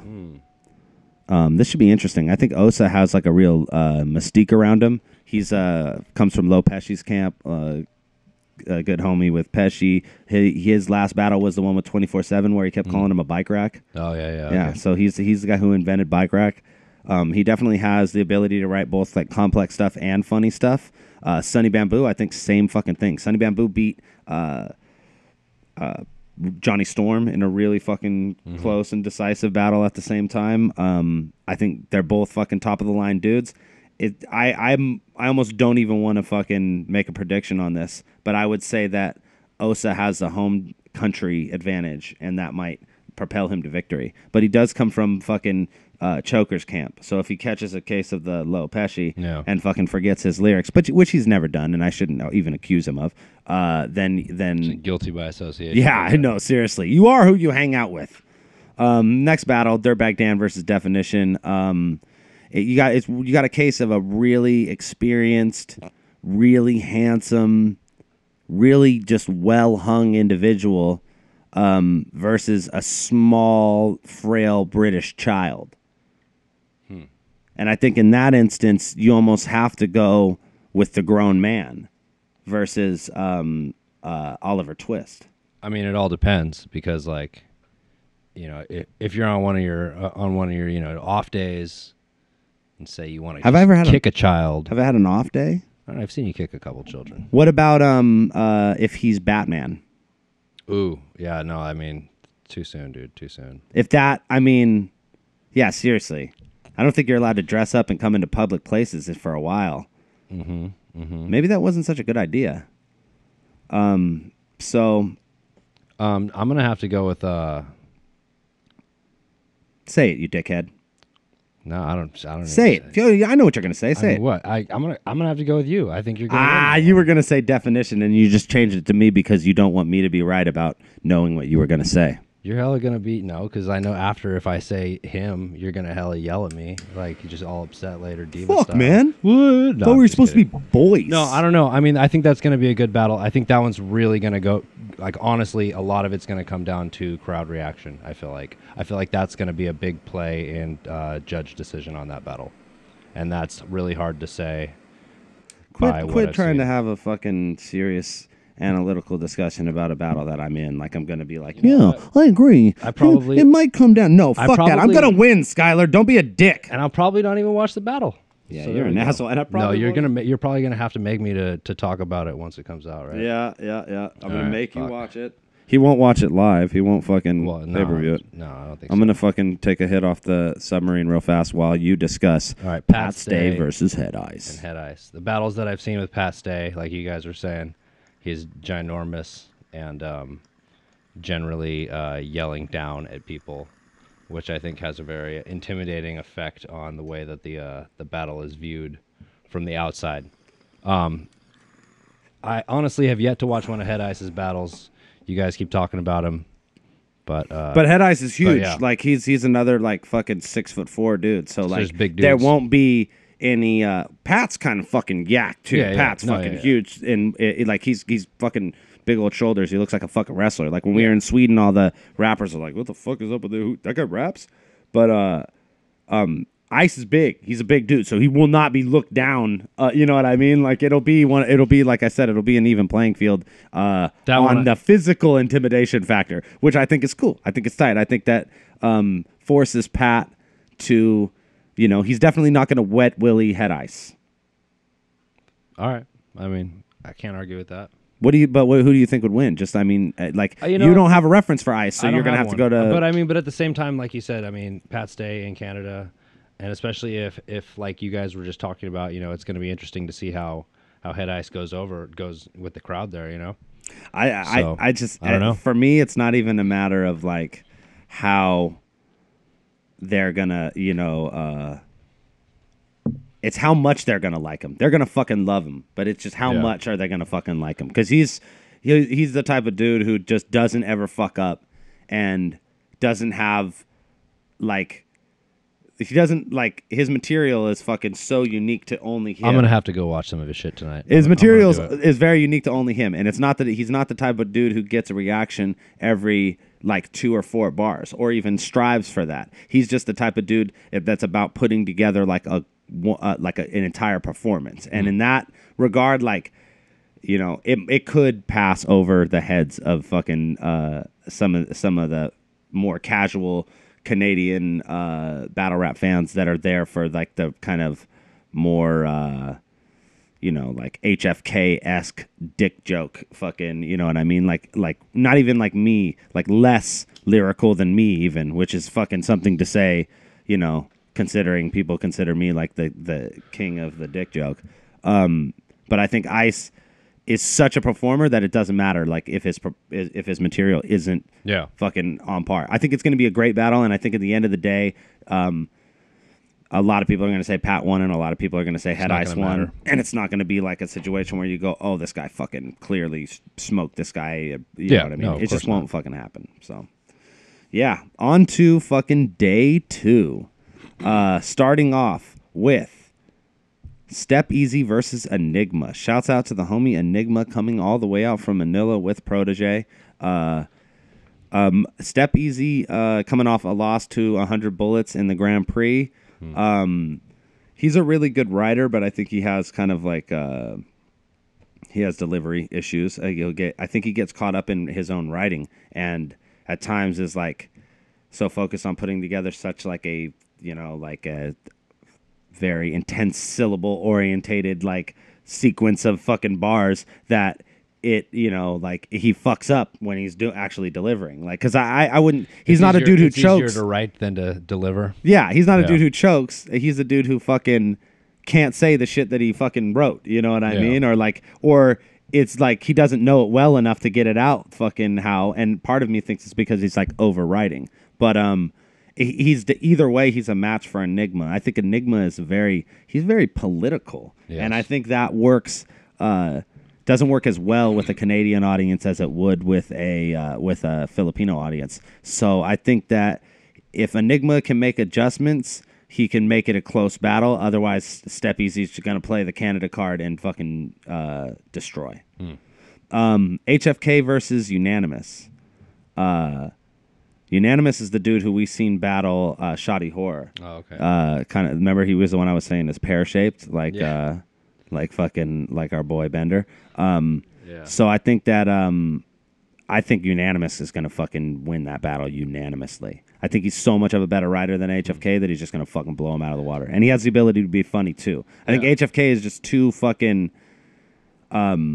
he does better against people who are trying to play his game. You know what I mean? I will never battle that motherfucker for that reason. Because, like, there would be a chance that he could beat me and fucking I could never live with myself. I'd be like, no, not that. Not that on my record. And that's so funny. That's what I feel about is that HFK, like whatever, lame for me to fucking say that I wouldn't battle him? Part of the reason that I wouldn't battle him is because I'm not a fan of him and I don't think that it would be entertaining for that reason. But, like, I could see him, like, because...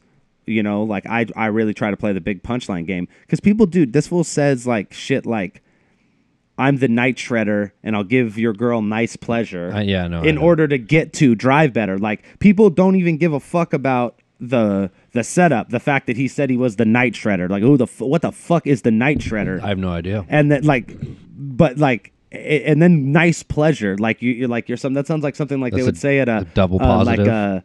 Like a Taiwanese massage product. We'll give you nice pleasure. Yeah, it's like not. No, like that's horrible English. That's a double positive. Yeah, double positive. That's retarded. So like that being said, like if they don't care about the setups and all they care about is fucking, my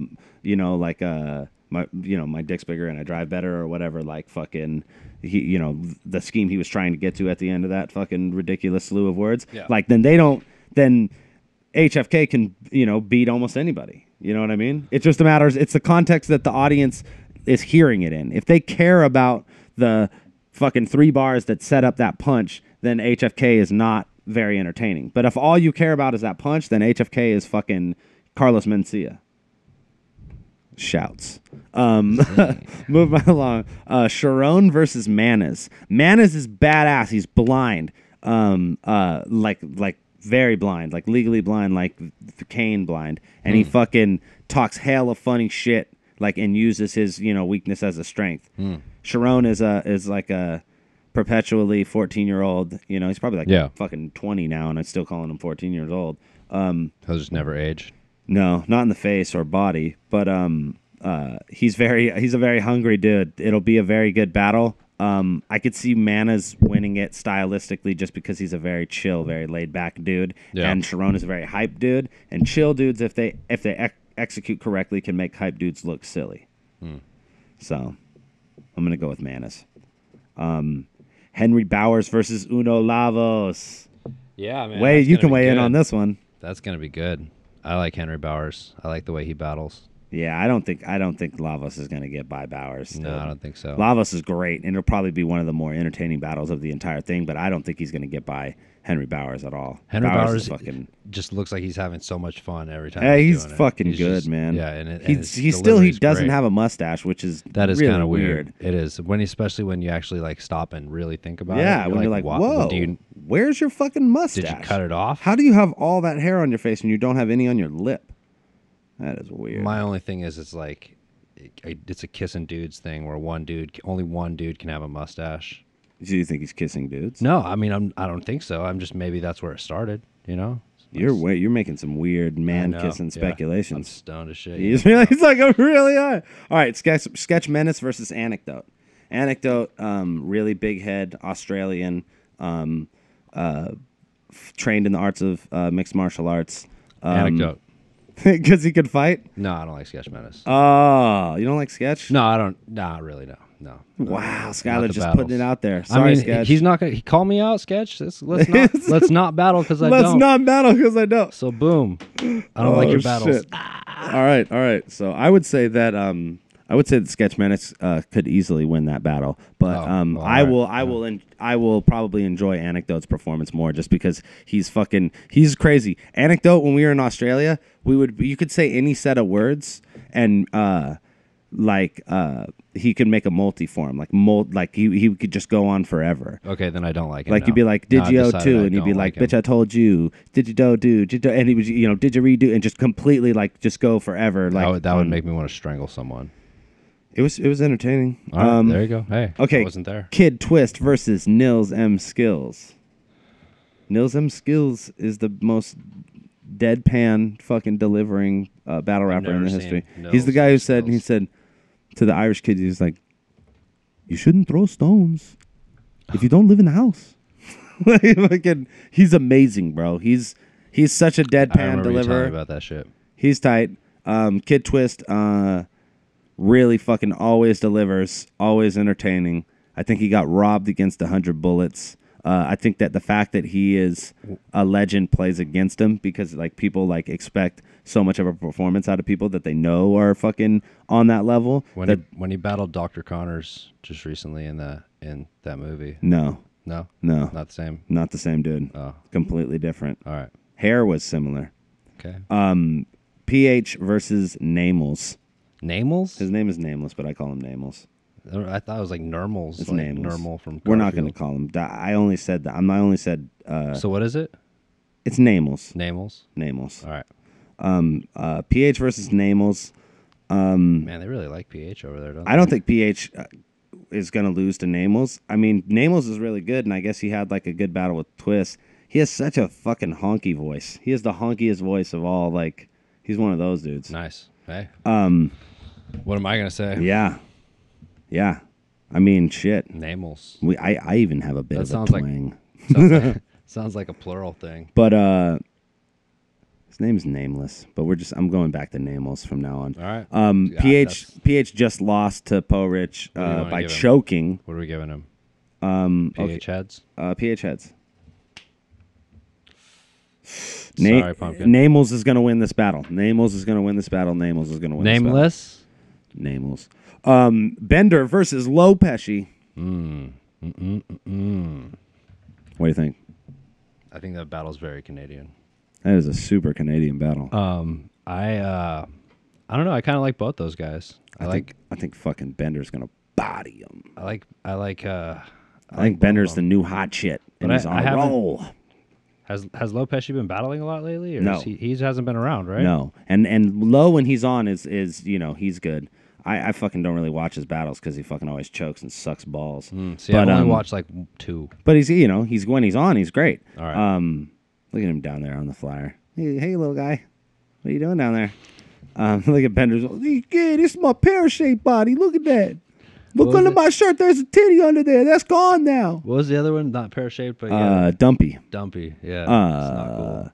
So I think Dumpy Bender is going to take that. But I think Pesci can make it a really good battle if he decides to remember the words that he wrote in the battle. That would be a good idea. And finally, Dizaster versus Po Rich. Nothing? I don't know. I mean, I watched the PH Poe Rich battle, and I watched another one of Poe Rich's battles, and I feel like it just when he delivers, it's like he's just trying so hard to deliver that I'm not really feeling it as much. And I feel like the Dizaster, like we were talking about earlier, he has says 90 things to build up to one thing. It's the same thing we were just talking about, and it's like, I don't know. I don't even really care about that battle. That's just being honest with you. I don't think that. I know it's the main event. I don't think that I don't think that Dizaster can lose that battle. I don't think he can either. But we'll see if he does. I don't know. Fingers crossed. I don't know. I don't care. Let's hold on 1 second, and then we're gonna call Organik. Yeah. Don't stop it. I just want to fucking. It's like the camera's off. I'm gonna fucking get it back on. Oh, less of me just being a total asshole about things. Awesome.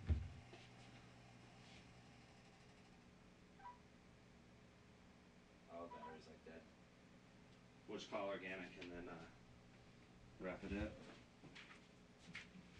I'm gonna fucking. So we're not gonna film it? No, we'll cut the audio all up and fucking we'll put the tag over the screen and do it like I did the end of the last show. It'll be a quick call, just like the last one was. Yep. All right, so we're gonna call Organik and wrap this show up. The Dirtbag Dan, episode 4.5. World Domination 3 Extravaganza. I honestly like that better than actually having a real reverb. Okay, fair enough. It has character, I suppose. No, I just like how awkward you are when you do it. All right. Well, makes that's your everybody- dick. So we're going to call Organik right now, and we're going to wrap this show up by interviewing the man himself. Yep. He's supposed to be walking around the streets of Toronto right now promoting this shit as we speak, so we'll see. Follow Organik on Twitter. He's fucking hilarious. Yeah, he says terrible shit. It's great.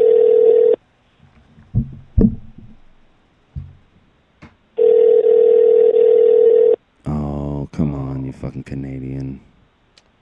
How I am calling him like an hour fucking later than I said I would. I'm notorious for that, so. With your back, I shit on back to jaw tap 'em. Show no compassion like having a straight face, four massive, four jack 'em. Have it happen, and sometimes. Yeah, okay. Yeah, all right. Well, that was cool. No Organik. That's fine. I feel like Should we call Caustic? between Dumbfoundead and Head Ice, I think we did a pretty good job this week. Are we just gonna keep talking like it's like we're not done? We're done. All right. We're definitely done. So let me just get the end tags in here, and then we'll fucking call it. Ladies and gentlemen, this has been the Dirtbag Dan Show. Ladies and gentlemen, this has been the Dirtbag Dan Show, episode 4.5, Extravaganza, Ganza. We're gonna be going live via Ustream in September. So this is the last episode of chilling in El Garage. So Yeah, it's gonna be epic. So goodbye to the garage. Shout out to Noah's Arcade. We have some really fucking ill things on the horizon, and basically just a lot more stuff for you, the fans. That's what we're all about here at the Dirtbag Dan Show, is giving you guys the real look into the world of battle rap and, hip hop as we see it, through our eyes and fucking like you're right here with us. Instead of fucking, listening to a bunch of fucking pre-recorded questions with fucking really simple and vain answers from rappers acting like douchebags, we get people fucked up. And then we force them to tell the truth. And it works out pretty fucking fantabulous. Tonight, you got to hear fucking Dumbfoundead essentially call out Dizaster after being retired for fucking, that was great. Wow. He walked out of here like, I'm going to get in trouble. Yeah, that's the shit, bro. That's what I want everybody to feel like when they leave the Dirtbag Dan Show. Shouts to Head Ice for calling in. Bummer we couldn't get Organik on the phone. We're going to have a long talk with him one day because we keep just missing Organik.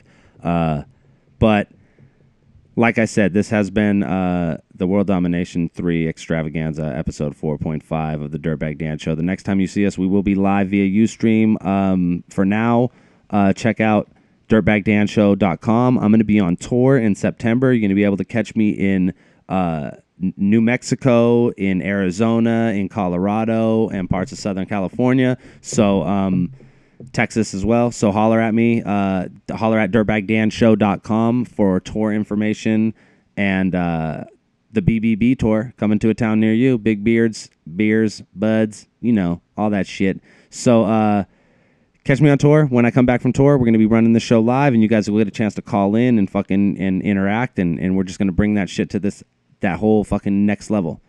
Organic's calling right now. Fuck it. We got him. We're gonna get him. We got him. We got him. We got him. We got him. We're getting him. Getting him. We're getting him. Got it. We got him. Did he even let it ring? Did he? Oh. Oh, he said call back in 2 minutes. Oh, there we go. All right, we'll call back in 2 minutes. Fuck it.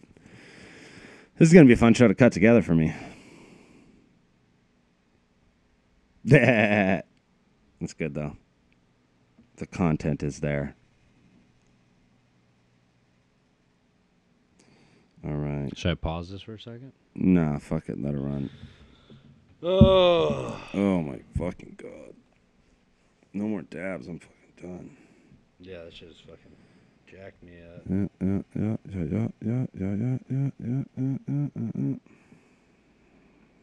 All right, calling him back. That was not 2 minutes. Like 40 seconds. All right, I'll give him a break then.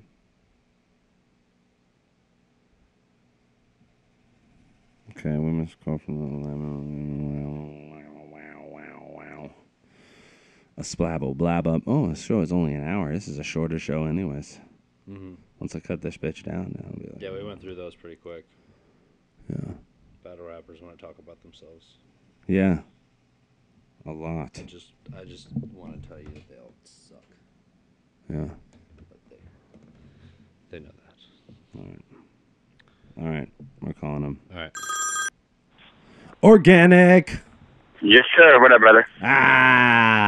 You're finally on the Dirtbag Dan Show. We got you here, man. Hell yeah. You know what, man? You're the worst for times, huh? Yeah, I am the fucking absolute worst dude ever. I feel like Dizaster is running your show, man.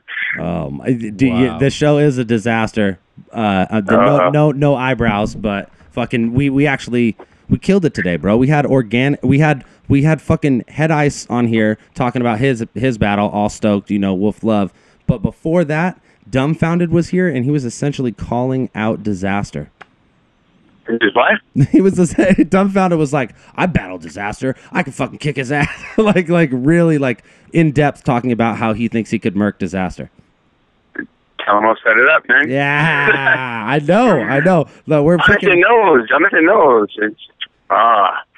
We're making magic. We're making magic happen here at the Dirtbag Dan Show. Either way, we have started, you know, because as soon as fucking Diz hears fucking Dumbfoundead was saying some shit, he's gonna start putting up the Asian face again, like it was fucking, you know, Jin right back on the dartboard, and fucking, you know, he's gonna go ham, and we'll see how this manifests. You know what I mean? Yeah, fingers crossed. For sure. Fingers crossed. Hopefully, a few months, you know, to a couple of years from now, we're saying, "Hey, this battle happened because fucking Dumbfoundead came into my garage, smoked too much weed, and talked too much shit." Beautiful. Oh yeah. Beautiful. But we had a good time. So how do you feel? We're a week away from fucking World Domination 3, another fucking milestone event for King of the Dot. You know what, man? Always coming up to events, I get like a little, like, I guess you would say anxious or uneasy because you don't know how it's going promotion-wise. But now, like, you know, we're out here the last week doing the street promo, doing all the legwork, handing out the hand flyers and everything. And, like, I'm blown away by how many people already know, but I go to hands from the flyers, like, you already got tickets, you know what I mean? And stuff like that. And so I'm starting to feel good about it now. I'm getting really anxious and excited rather than nervous and everything. So I'm pumped, man. Everything's going good. Everything is gone in order. And, you know, it's just now putting in the little last-minute touches and the promotion. It's Caravan in Toronto this weekend, right? So it's like the perfect time. Yeah, no shit. And it's really like, you know, it's just grown so much in the last fucking year since World Domination 2. All the things that have happened with, you know, Drake stopping in and the whole cannabis and Dizaster battle. That's all, you know, that's all contributed largely to the growth of King of the Dot, like just as a brand. So now you got to come into this event. People just know more. You know what I mean? They're like, oh, this is what happens. These fools throw these huge events where these people from all over the world come, and it's not like you have to explain the whole fucking process. You know what I mean? Yeah. And your guys' street team is the shit, man. Shouts out to the King of the Dot media team. They really go ham, you know. They're fucking. What's little homegirl's name who was like hanging from poles, fucking putting up posters last time I was out there? Elena? Yeah.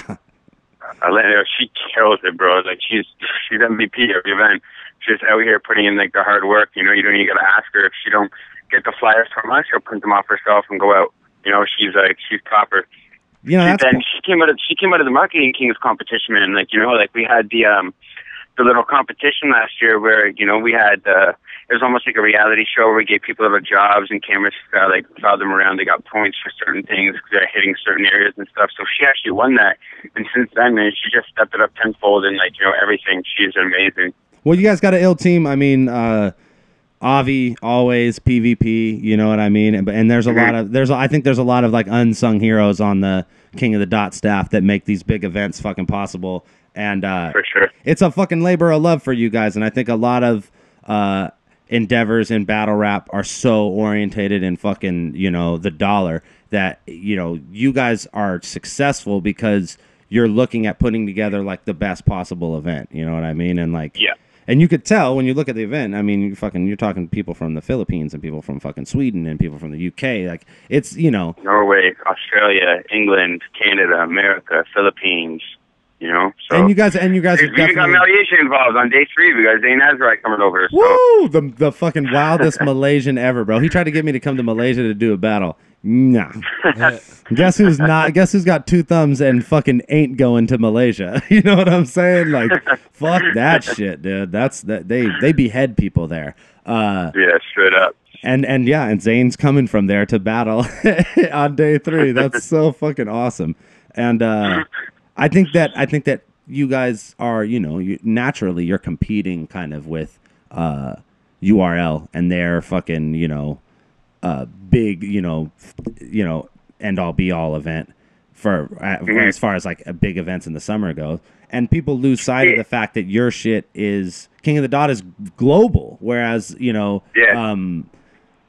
fucking you could even say that the Summer Madness event is almost completely East Coast centric. Like, there's not even a lot of people from further than, you know, the Midwest than fucking St. Louis that are involved in that event as far as like you know, main event battlers. And a lot of that has to do with because of the way they've promoted the people that have came up through their ranks, and it being a very kind of home team thing as opposed to King of the Dot, which, I mean, shit, you guys did an event in Cali this year. You're really trying to bridge and be a global thing. Mm-hmm. Yeah, that's one thing. Like, even with the World Domination events, that was our goal, you know, 3 years ago, was kind of bringing the battle scene together on a global scale and kind of having that place, like, you know what I mean, where, like I said before, like, every sport has that one thing where the world comes together, whether it's weightlifting, you got the Olympics, if it's football, you got Super Bowl, even though that's only kind of primarily North American, but soccer, World Cup, you know what I mean? Like, all these events got these global events that happen for them that kind of get the whole world to pay attention, and people are proud to represent their country and represent, like, you know, what they have to offer. So that was our main goal. No one was doing that with battle rap. Everyone was just trying to get, like, the big names. And sure, we can hold, you know, that's what we have Blackout and all these other events for, but the goal for King of the Dot is to bring the battle scene together on a global scale and to kind of make a community worldwide rather than making a community just locally. Yeah. Which I think a lot of people do. They kind of hit towards one market, and, you know, that's where it taps out. We're trying to, you know, reach every market, get the whole world paying attention, and if it grows into fans for other people, then that's great. That's what it's for. You know, we're not trying to really come over here and monopolize the whole battle scene or anything. We're just trying to put something together that gets people excited worldwide for the same event. Well, when I go travel, and I'm in these other places, it feels like that's the case, because you have these kids that are, like, you know, on the undercards of the events that I do in Sweden and in the UK, and they're like, they talk about, you know, like, oh, well, one day if I get to King of the Dot, you know what I mean? Like, that's like an aspiration for them to cut, you know what I mean? Like, and I believe, and it's like, it's way more as a King of the Dot than, you know, in the past, I think it was definitely like Grind Time, because that was just like the most synonymous name with battle rap.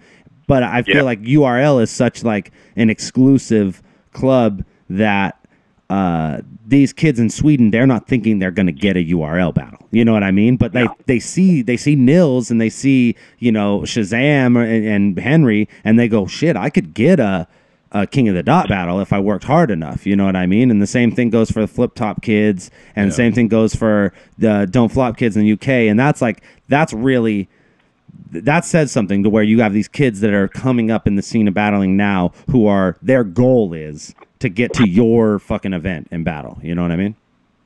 For sure. And that has a lot to do with the cross promotion with the other events too. That was primarily our goal. You know what I mean? Like, we wanted to kind of set.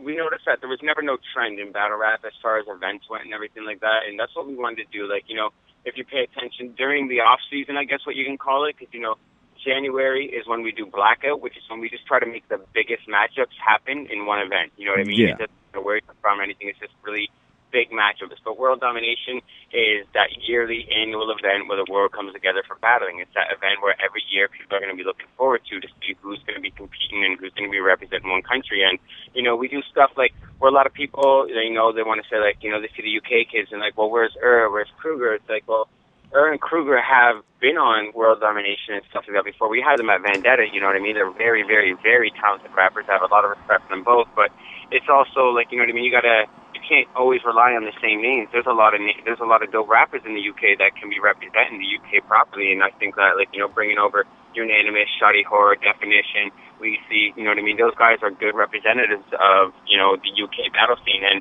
it's also building for the future too. Then rather than relying on the same old names over and over again, you know what I mean? If you're not gonna give these up and comers a shot on the big platform, they're never gonna get there, and people are never gonna want to see them. And I feel like that's what World Domination does, is it puts rappers that deserve this type of platform to get on there, and then people ask for them more. You know what I mean? After this event, you're going to be hearing a lot more of Shaadi, or you're going to be hearing a lot more of Unanimous and the people that haven't been over here before, because this is where they're going to shine to a North American crowd. And once the North American crowd knows who they are, they're going to check out the other battles and realize, wow, these kids are just as good, if not better, than the other people. Well, what about look at Protege? I mean, look at what exactly. that one kind of international performance, because the Filipinos, they really look at any competition that one of their own is in as like a global competition. You know what I mean? Like if it's Filipino against anybody else, it's you know, the Philippines against America. You know, the Philippines against Canada. You gotta love that about the Philippines, man. They have so much pride in their country, and they hold it. Like, you know,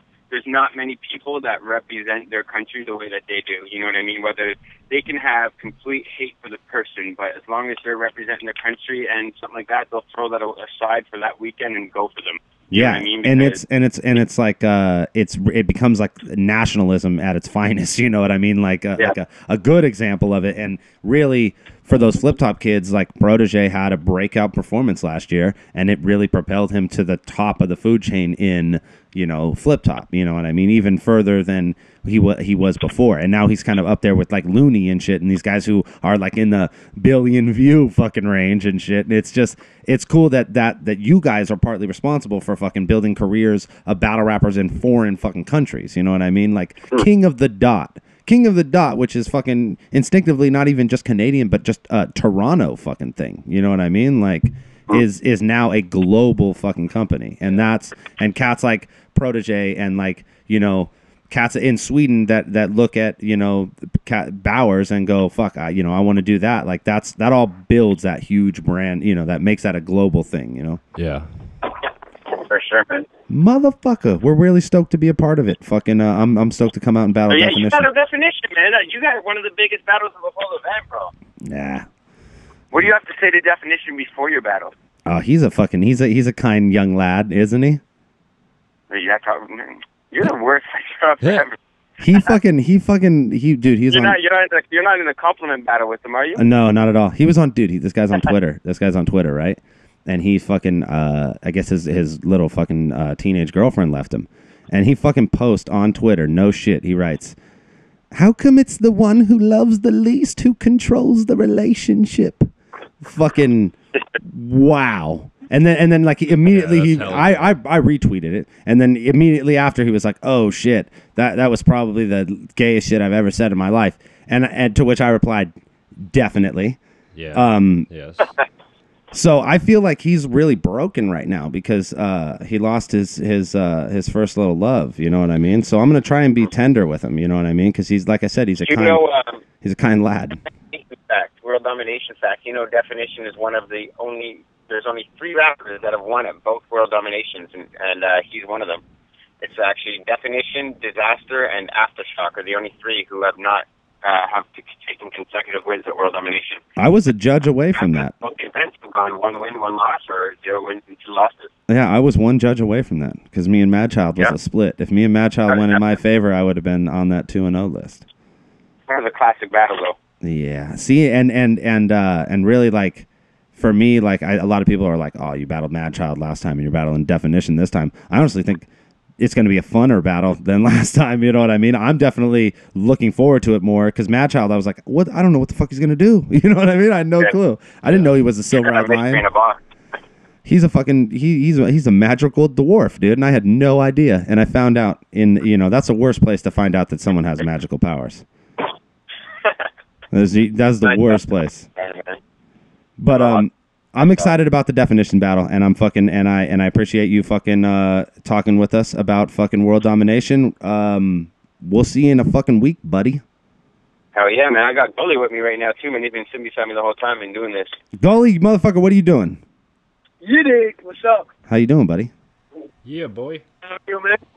What's up? Are you gonna be running it in the park on day 3 or what? This is Dirtbag Dan. This is Dirtbag Dan, man. Gully! Gully, are you gonna be holding shit down in the park on day 3 or what? I know I've seen some mania battles. We got a crazy event, like 6-7 battles going down, free event, all ages, everyone can come out. So it's actually at XS. We're not doing it at the park this year. We're doing it at XS nightclub. No way. Yeah, we're doing it that way because, like, it's all ages. I want, if it's rain or shine, no matter what happens to the weather, we want to make sure people can enjoy it. It's the one giveaway event that we do every year to kind of give back to the fans. You know what I mean? So, Billy killed it, man. He got some good matchups, man. He got a Tricky P in Definition versus Protege and Enigma. Gee, I seen that. Shouts out to Definition taking more battles. I hope that works out well for him. Yeah, man. No, I'm stoked. Ground zero in this bitch. I think that I think people see people like 100 Bullets and go, shit, that was a ground zero guy, a little while back, and now he's a fucking. He's doing it right now, man. I'm glad to see that he came up from Prove Yourself, worked his way through ground zero. Now he's killing it in King of the Dot. Well, that just shows people that fucking holler at Gully if you want to fucking play ball. Fucking field's open. Yeah, man. Talk about a streak though, man. Going in the Grand Prix, getting Dose, who was at the time 6-0. Giving Dose his first loss to battling Sharon, where a lot of people think 100 Bullets didn't stand a chance, and then he bodied Sharon, and now he just finished facing Kid Twist, where he got a pretty, one of the most impressive performances in King of the Dot. I'm gonna go ahead and say debatable. I think Twist is so fucking legendary that people put too much expectation on him, and that 100 Bullets had a very underdog appeal going into it that led to. But I think that he fucking killed it. I think he was definitely impressive. I think he's gonna have. I also feel though when it comes down to stuff like that, though, it is the veteran MC job to kind of switch that around and take that advantage away from the underdog. I mean, someone like Kid Twist, they know he has that effect against them, and you got to kind of counterattack it some way or another. You know what I mean? I think Twist might be a little too chill for that role, but I think Caustic is perfect for that role. Yeah. So that'll be interesting to see how that goes. For sure. Caustic versus Cheddar Cheese, man, at the next Toronto event. Woo! The God, not the God. Yeah, man. Grand Prix semifinals, man. The winner of that goes to face the winner of 100 Bullets in Arcane. And then, the winner of that's $5,000 and a title shot against the winner of Dizaster and Port Rich. Yikes. All right, man. Well, thanks for fucking chatting with us, Gully. Nice to talk to you, too. We'll fucking see you guys in a week over at fucking in Toronto, World Domination 3. If you guys fucking live in other places in the world, you can watch this shit on pay-per-view. So fucking... Yeah, use Spin.tv/King of the Dot. The pay-per-view streaming one day later than the actual event for quality purposes, but it's going to be dope. Yeah, man. It's so good to be able to watch the battle. Only $15 each day, you know what I mean? That's $10 cheaper than we did for the Vendetta pay-per-view, and That's love. And the quality control, too. We fucking appreciate it. Yeah. Yeah, bitch. All right, hey, you have no idea how much we've been smoking over here. Wait till you see this video. It's hilarious. Fuck, man. All right, respect to y'all. We'll see you soon. Oh, yeah. All right, brother. Take it easy. Thank you very much. Hey, thank you. All right. So, ladies and gentlemen, we got to talk to Organik. Got to talk to Gully the Kid for a second. Yeah. World Domination 3. You got all the information you need. This has been the Dirtbag Dan Show. I feel like we gave it to you pretty fucking raw today. We had some great surprise guests. And this is the last show you're going to see from the garage. Next time you see us, we'll be live via Ustream. And you'll be able to call in and fucking Twitter in and Facebook in. And you can call me terrible names. You could talk about, Skylar's hair or his glasses or do whatever you want. Yo, we need a screener if that's the case. Like, we need another person involved. We'll be because I'm not. Yeah. Yeah. We'll be selective. We don't want to get harassed. I kind of want to get harassed just because I want to be able to harass people. But just a level of harassment has to be like, judging by the rap music questions, we're going to have a screener. Yeah. I mean, Avocado can't be calling. Avocado can't call in. Breathing heavy and shit. That would be just weird. Breathing heavy. This has been the Dirtbag Dan Show. Shouts out to Jay Rossi for fucking providing us with some ill pieces of glass to work with. Oh, my God. Shouts out to Rory Campbell, as always. Itchy the Killer. Skylar G on site. He's technical. I am Dirtbag Dan. This has been the Dirtbag Dan Show. We'll see you live next time. Cheer.